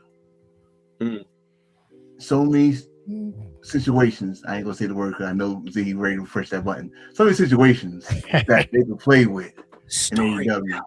Shut up, that's good. So many situations that So they can many have. matches we haven't seen yet. So many avenues you could go. Take a look. It's in a The book. rainbow. Man, I want to see Kevin Storytelling. Man. Hunters. Oh shit. But, but I mean, just real quick, like we just talked about like all the possibilities with the Dogs and like when Jay White comes back, like that's just where AEW has the advantage for me. Like it's just the level of freshness, like from a week to week basis, where whether it's Dynamite or Collision, it's like I don't have this feeling that we're running this back again, or it's like this again. Like you said, we got David Finlay in here with Kid and Connor. It's like the perfect trio right there. They're about to I just think of like you talked about the old rivalries renewing, like with Ospreay and Bullet Club Gold and stuff like that. Let's talk about the mainstays in AEW right now. How about the Dogs versus the freaking mixing it up with the Death Riders with Moxley and Claudio and all those and freaking Pac and those guys. Like just bro. Ain't they still kind of affiliated with the Death Riders a little bit? Gabe Kidd is, but he was like kind of like it was like a working relationship, but now you got nothing to do with Dave Finlay and Clark Connors. Like so, I mean, there's tension right there. Yeah, let's not project that yet. That's happening. We know that's happening, but not anytime soon. And right. Wait a minute. Did somebody from the Cowboys just went to Green Bay again? No, this Gary Franklin, isn't that what's the name, boy? I'm just it just came across my. It just went across my screen. Yeah, he was from the Cowboys, and they were trying to get him to sign. I'm sorry. I'm like, wow. Hey, Jamarcus. Yes, I do hang out with the Rascals. Interesting. The man? Oh God. The Dogs against the man. Shit. How about the Dogs against the Hurt Syndicate? I mean, you could go on and on. I mean, it's all good situations at that. Well, and them versus the Dark Order. The who? I won't Kevin Knight against Clark Connors. So give me War Dogs versus that's Scott history. Jet Speed. That's history. Yeah, that is history. That's right. That's history. Kevin Knight, former IWGP Junior Tag Team Champion against Clark Connors, who's a former. He took the belt. I mean, it's his. Oh, I like that one. Shane Taylor Productions against the Dogs. Oh, God damn. I am a huge STP mark. And yo, I love the infantry. Hey, there you go. I had a joke for that, but I'm gonna leave that alone. Hey, STP. Yo, being there for the TV tapings at last Sunday, like I think I could say like Shane Taylor might have the best right hand, the best punch in all the wrestling. Oh, you mean that he got the best thigh? Oh, no, God damn you. Nah, man. The Dogs. Okay, all right. Yeah. Okay, my bad. How about this new trio they got? I'm gonna call them top guys. Ciampa and FTR against the Dogs. Shout out to Gary Gable. He keep asking me to do a moonsault. I'm gonna say fuck you. Continue your beautiful music, please. I love LFI. Oh shit. All right, we having too much fun fantasy booking here. I know, right? All night. No, this is the fun part of the IWC. This is what we're supposed to do. This is what it's supposed to be. Have fun, you know. But you know what? We got to touch on something. We mentioned Kevin Knight, but His direction might be yeah. changing completely going forward. I mean, we saw him as like who, but okay, so Brett, who was going to turn heel is the question. Like, who was Swerve throwing shade at? Was it Speedball or was it Kevin Knight? Because I don't know who he was throwing shade at, but it should favor Knight though, because Knight, you know what's coming. I think here's the thing. I don't look at it so much throwing shade at Knight in a sense that like he's just showing like, you know what, you're good, but you're missing it. Like you're missing that killer instinct. I don't think he's throwing shade or trying to diss Kevin Knight. He's just pointing out the obvious. Like you had your shots against top guys.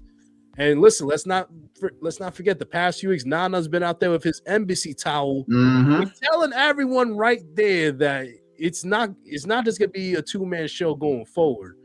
I think Knight is gonna change allegiances soon. I wouldn't be surprised if he joins up with Swerve, but I don't think it ends with just Kevin Knight joining, because I don't think it's just gonna be a Knight and Swerve type of thing.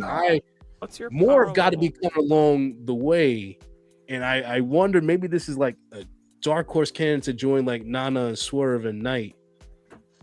But what about Private Party? I feel like them coming back now, the timing of them coming back was it the same week or around the same time where Nanas were waving that embassy, towel around? Like, I mean, they came back the same night Swerve beat the living breaks off of Kenny Omega. And if you look at, I forgot his name, that's on Private Party, he swolled up. Mark Quinn, yeah. He swolled up just like Swerve. So they be in the gym. They and you watch House of Glory with Private Party, they looking more vicious. They got their movesets changed a little bit. They got 2 new finishers that Doomsday Cutter they did on Collision. They talking big talk. Like, hey, no tag team is safe. We want it all. They just want $200,000. They want the tag team titles. They want tag team titles everywhere. Like, you got belts, we want them. That's like something Swerve would say. Swerve still want to be AEW champion. He still got something to say to Kevin Knight. And what he said to Kevin Knight, hey, you should not be close. You should be winning. You should have won the AEW title. You don't have that killer instinct. And yeah, he did look at Speedball, but Speedball about to have opportunity at a TNT title next week. Do Speedball take those words and say, all right, I'll show you how to do killer instinct? Because I still got a situation that might happen. I still think that this Hangman Swerve thing, we're going to see something happen between this situation. These guys wearing black jackets and walking around with chains. I'm just saying, leave it alone, Miss Al. I just said it. I said it. Never know, man.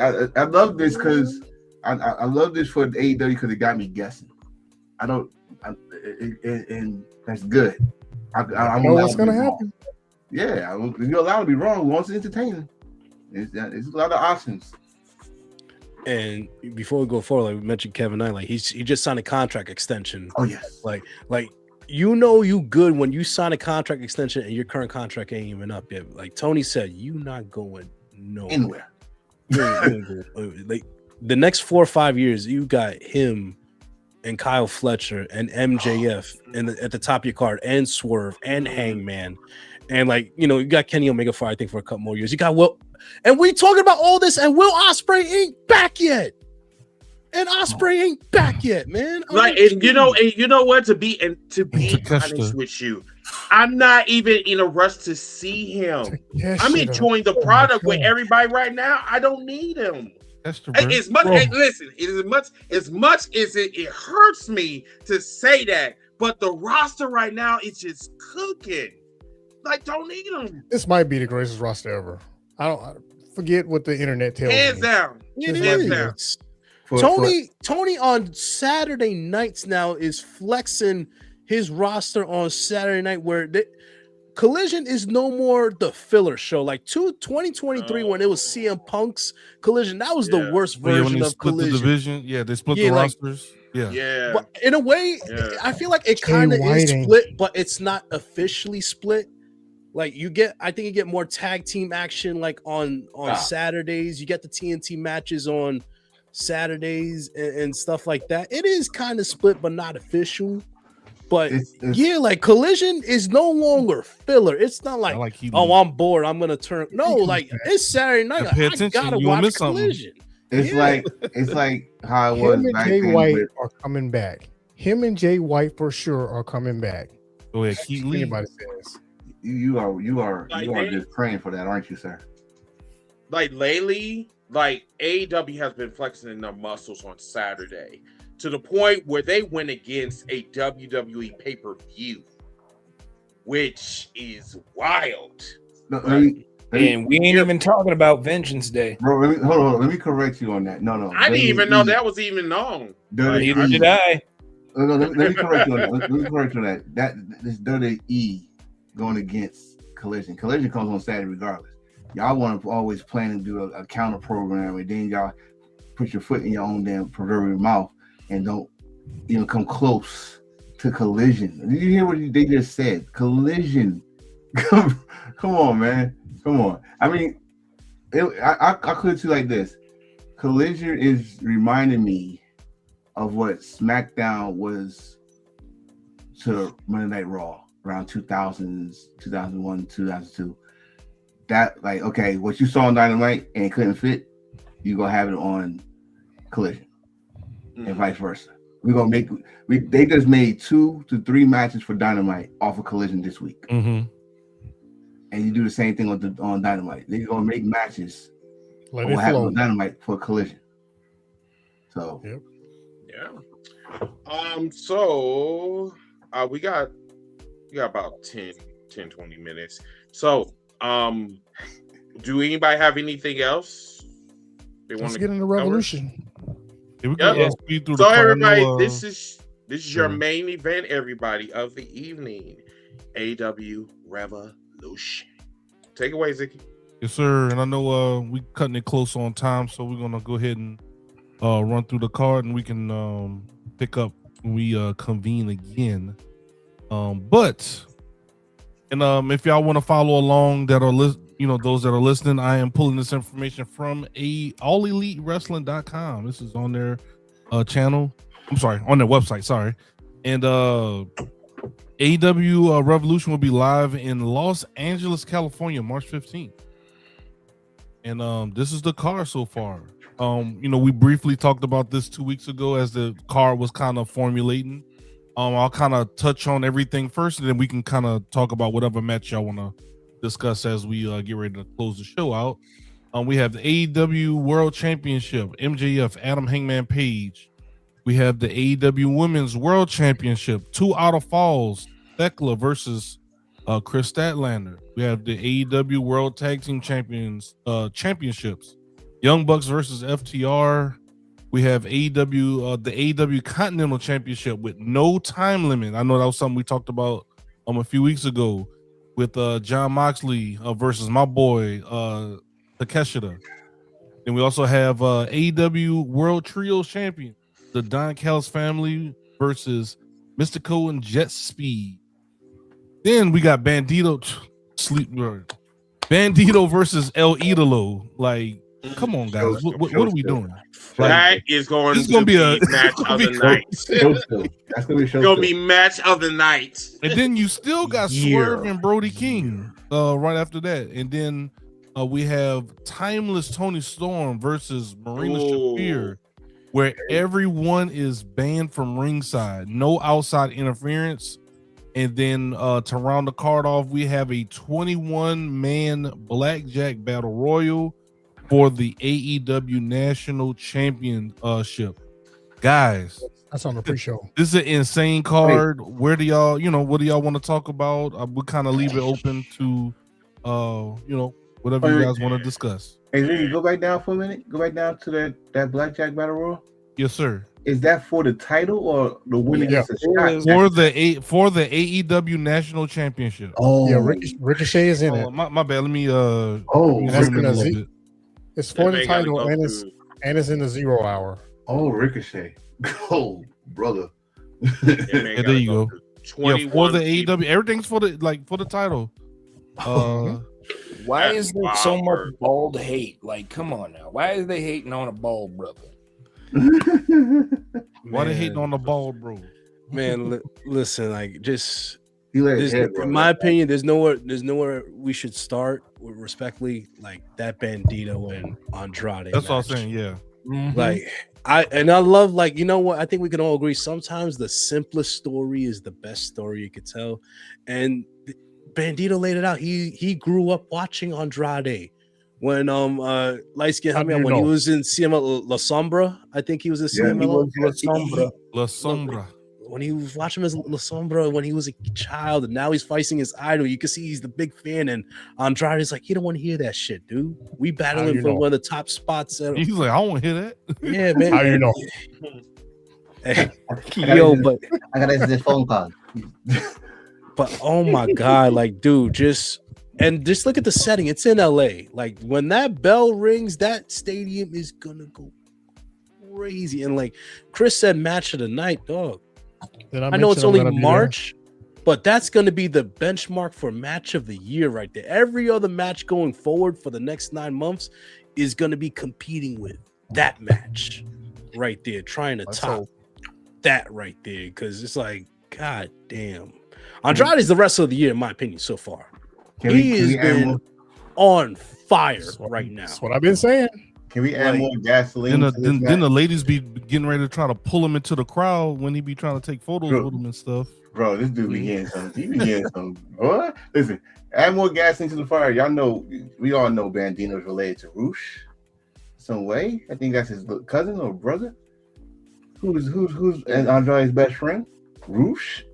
Come on, man. It's already like written there. But we already know this goes still tonight. This goes still the match. I wanted the Ring of Honor title to be on the line, but I think Mid-South said last week, Andrade's focus is the AEW title. He don't want that. I think both me and Mid-South made that point, and I was basically getting ready to say that. I love that it's not for the Ring of Honor title because Andrade has made his intentions clear, not just in AEW, but in House of Glory as well. He said he wants that AEW World title. He did so when he was messing around during MJF and Zilla's match at House of Glory.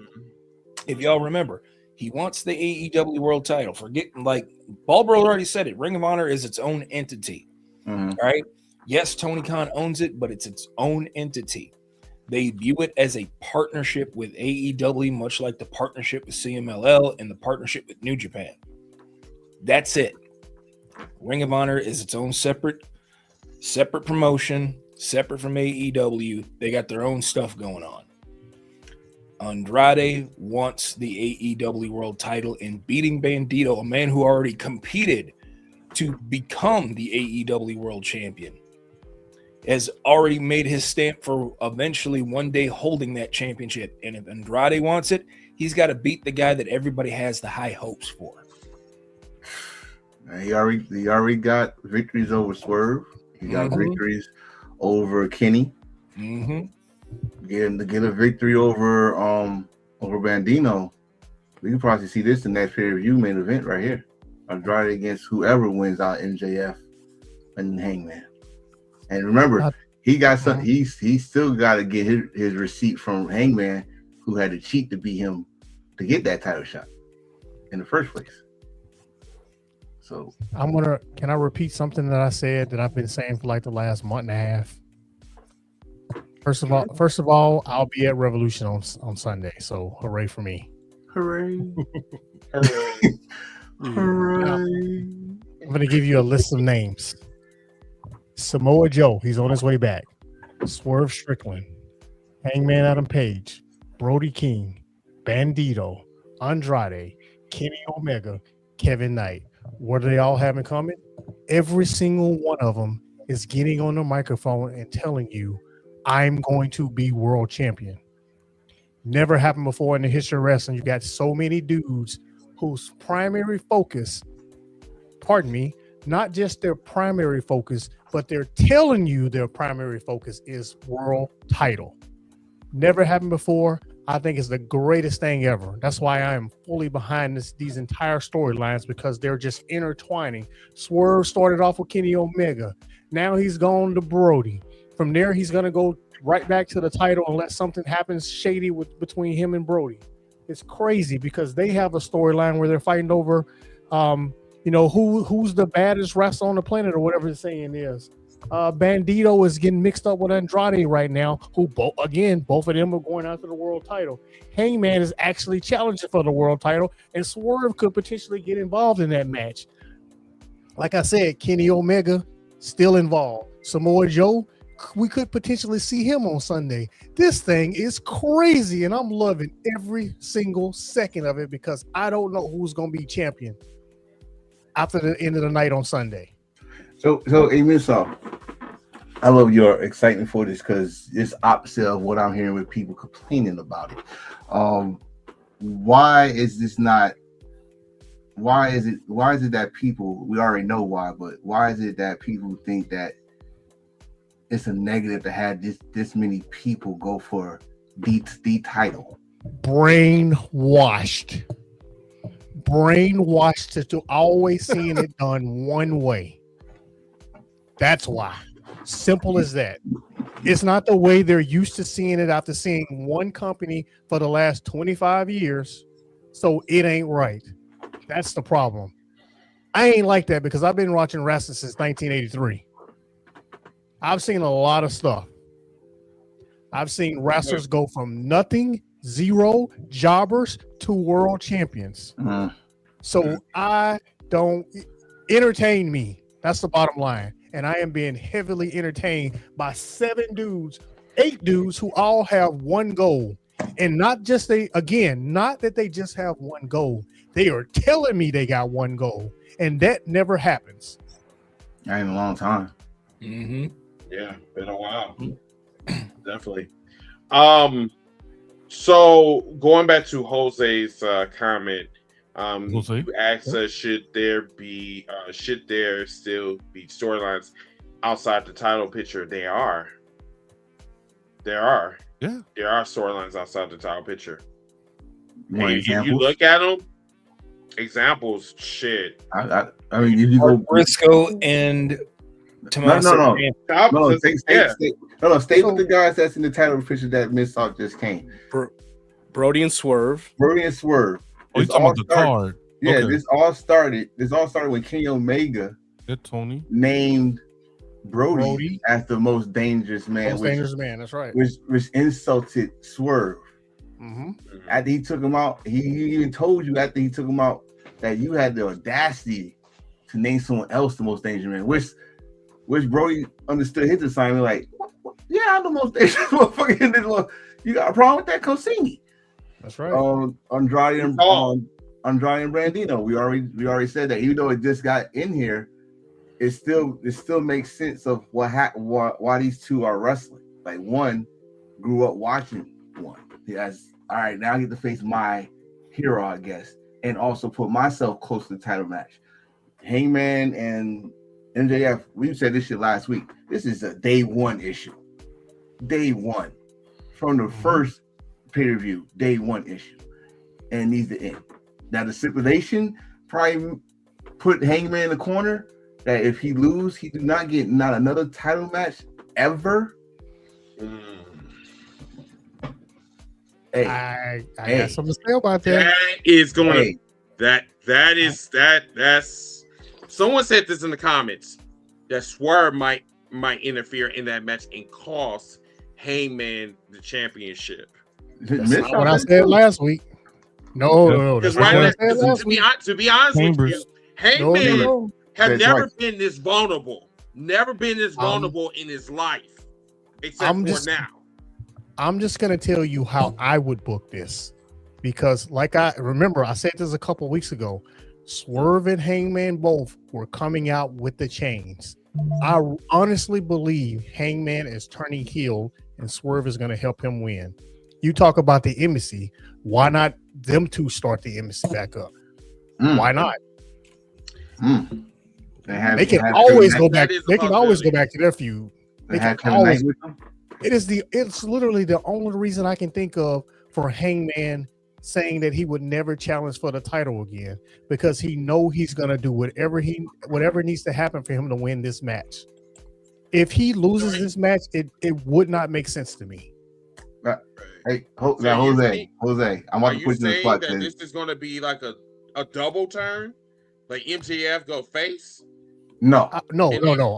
I'm not saying that. I'm not saying anything on MJF's behalf.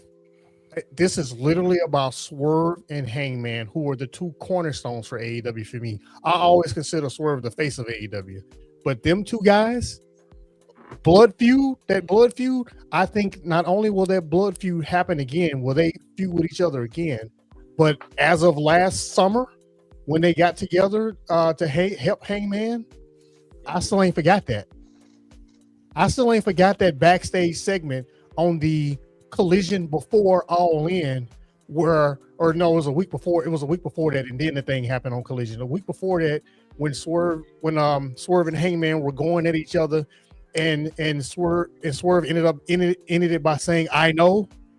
You remember that part when he basically everything you regret everything you did, however it went, and Swerve said, "I know," and then they had the falling out, or it wasn't a fallout. The agreement, the sit down agreement backstage at Collision prior to All In. I think all of that stuff still matters. All the proceedings of All In are still playing out before our eyes. We just ain't really realizing it, but it's there. All the tea leaves that led to All In and all the fallout from All In, I think it's still happening. Well, Swerve did bring that up. Remember, he said, I talked to the Hangman. I said, I regret. He's like, I should never said that.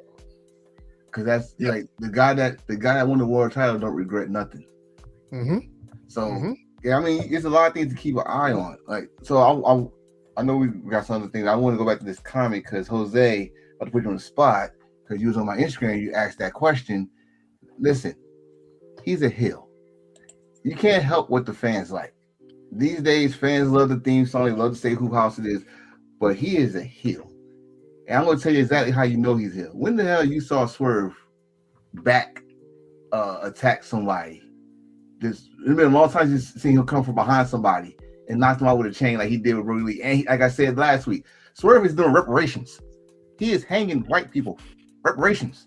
Literally hung the dude. Literally hung the dude. He really is. Call that a face? How can you not call that a heel? He literally did it. And he said, I needed this. Yes. And sorry, I just gotta say this because I said this last week or a couple weeks ago when it happened.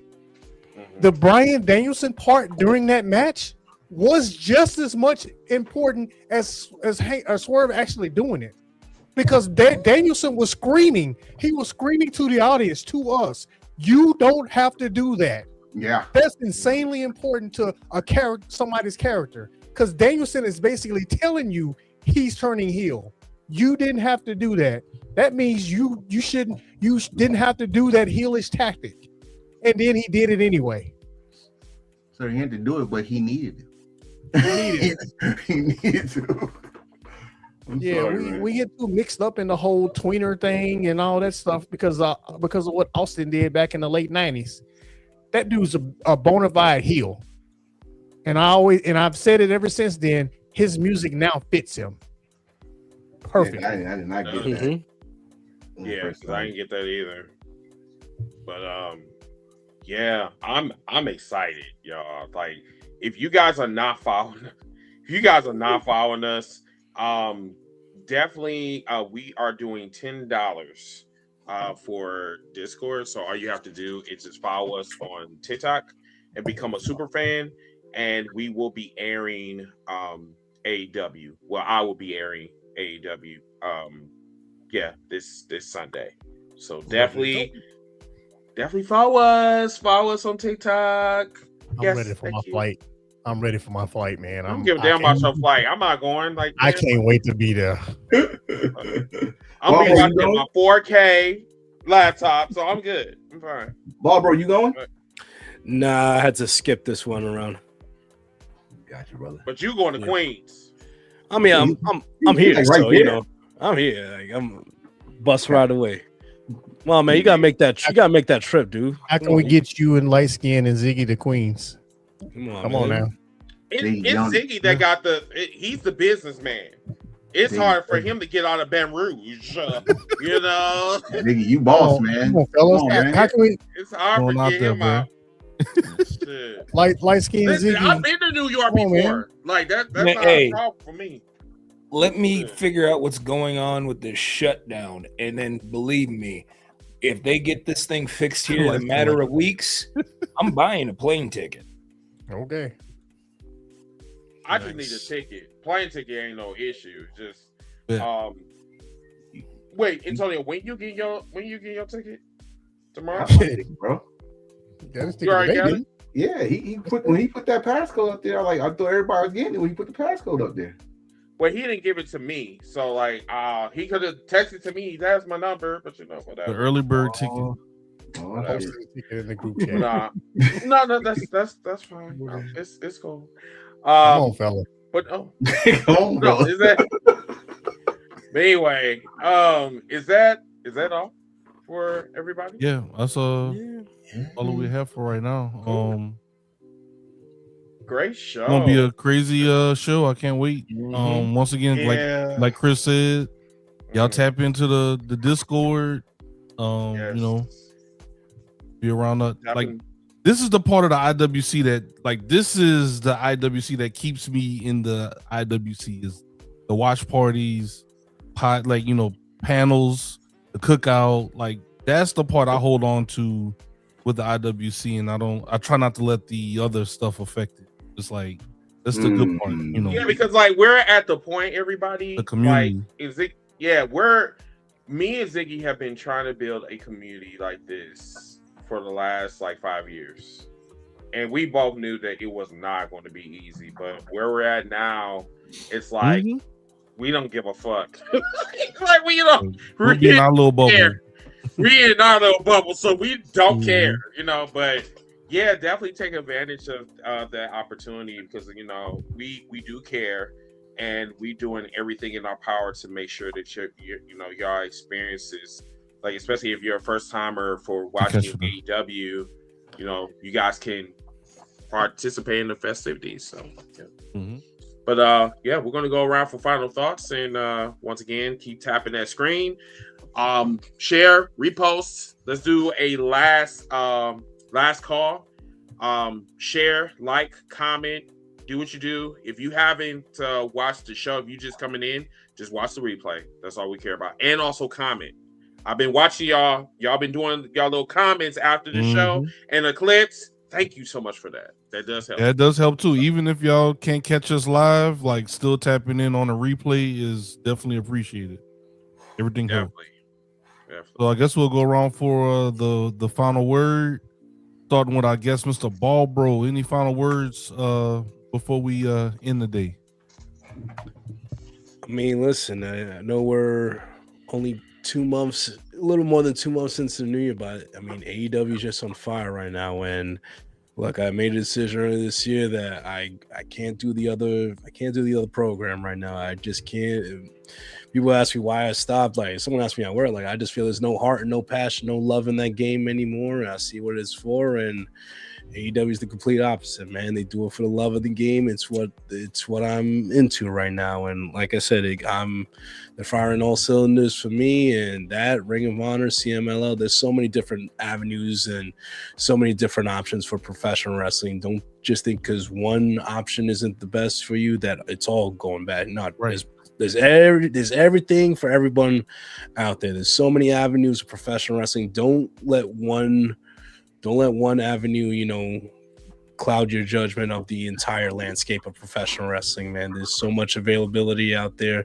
Just find what works for you and enjoy what you like. Whatever you don't like, don't pay any mind to, man. I find watching less is actually the best sometimes, man. And I appreciate that going forward. And that's why, like, wrestling content wise, like, I'm doing less, but it's going to mean more because it's what I like. It's what I love. It's what I appreciate. So, yeah, man, whatever, love of wrestling, nah, man, like what you like, man. Whatever you don't like, don't pay no mind to.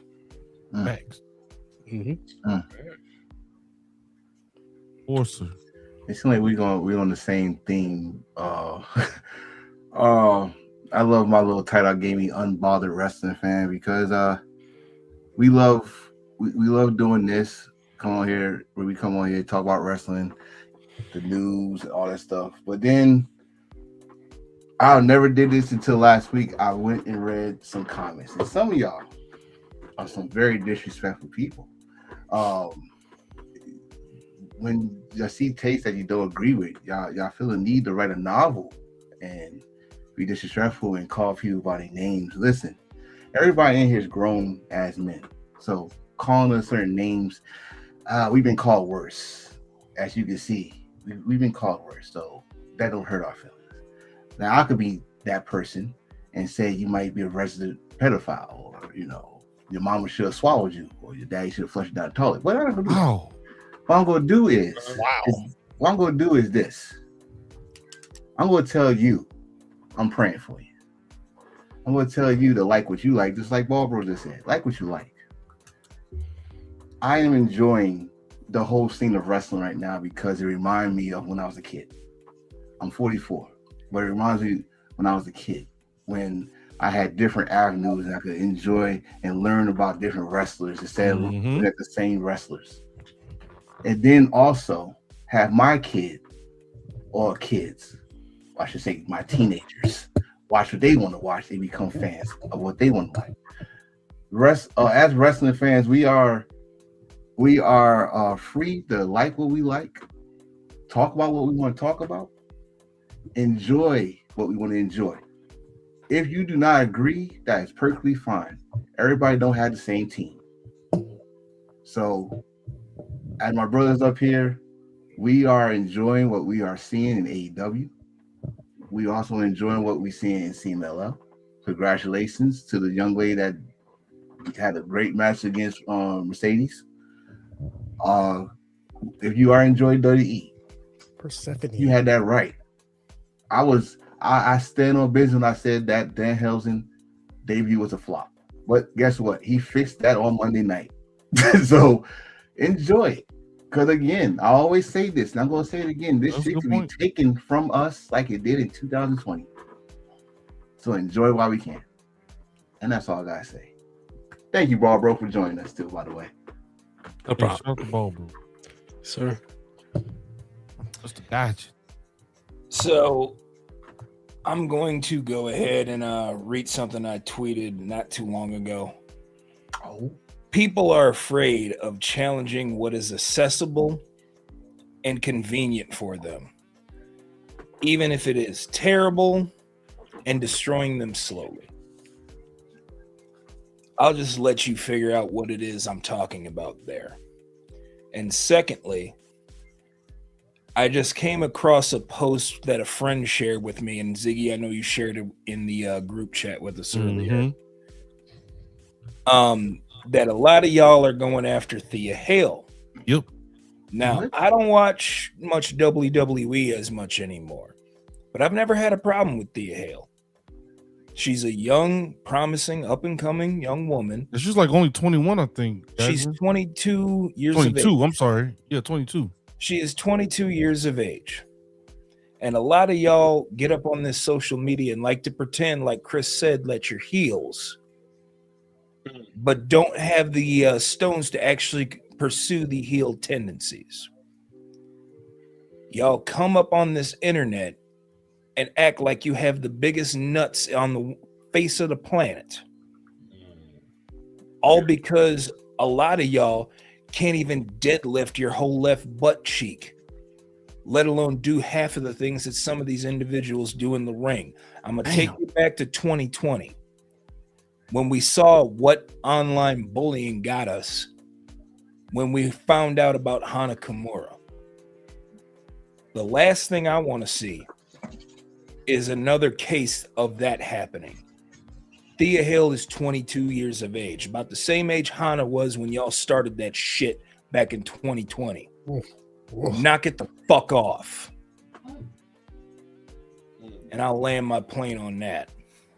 We should have light skin go last. I didn't know he's about to bring that heat like I that. wish I had a censor button. Good Lord, sir. I don't even want to think about that again. That Hana stuff is crazy. Yeah. Okay, I'm going to talk about 3 quick things since we didn't cover any ladies wrestling today. First things first, Marina Shafir, I've said it before, 3 years ago, didn't care about her at all. Nobody did. She has a pay-per-view match this Sunday. I just think that's phenomenal. Even if she doesn't win the match, which I'm hoping she will beat Timeless Toni Storm, I'm loving everything Marina Shafir is doing. From them showing her backstage, they're not really backstage, they're all just somewhere in the arena. From her actions with Moxley and the rest of the Death Riders, to her walk to the ring, to her flipping the fans off, loving everything she's doing. Teclis, Chris Statlander, can't wait to see their third match to find out if Statlander can get her title back. Don't know if she will or if she won't, but Tekla, these crazy little interview segments or promos that she's doing when she's walking out, they've all been phenomenal. I'm loving it. And then the most important thing, and I'm done after this, is I really believe this Sunday we are getting the return of Mercedes the GOAT Ultimo Money. Whether she probably won't wrestle, but she'll at least pop up. And will she pop up to challenge Chris Statlander if Chris Statlander wins the title? Gonna be there live, and I can't wait. I hope it happens. You better record it. Oh yeah, you know it. You know. If I see those camera guys run up that stage to get ready to film somebody walking out, I'll know it's her. The GOAT. Next. All right, Chris. This ain't me. Oh, you gonna give it to me? Cool. All right. So once again, I had a fun time with you guys. Barbara, Brett. It's always been a pleasure having you come on the podcast. So definitely come to the cookout, please. We miss you. So the only thing that I'm going to say is that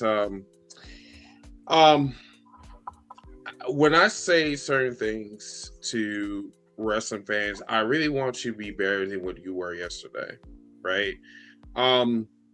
If you don't like me, but yet we're cool, just DM me.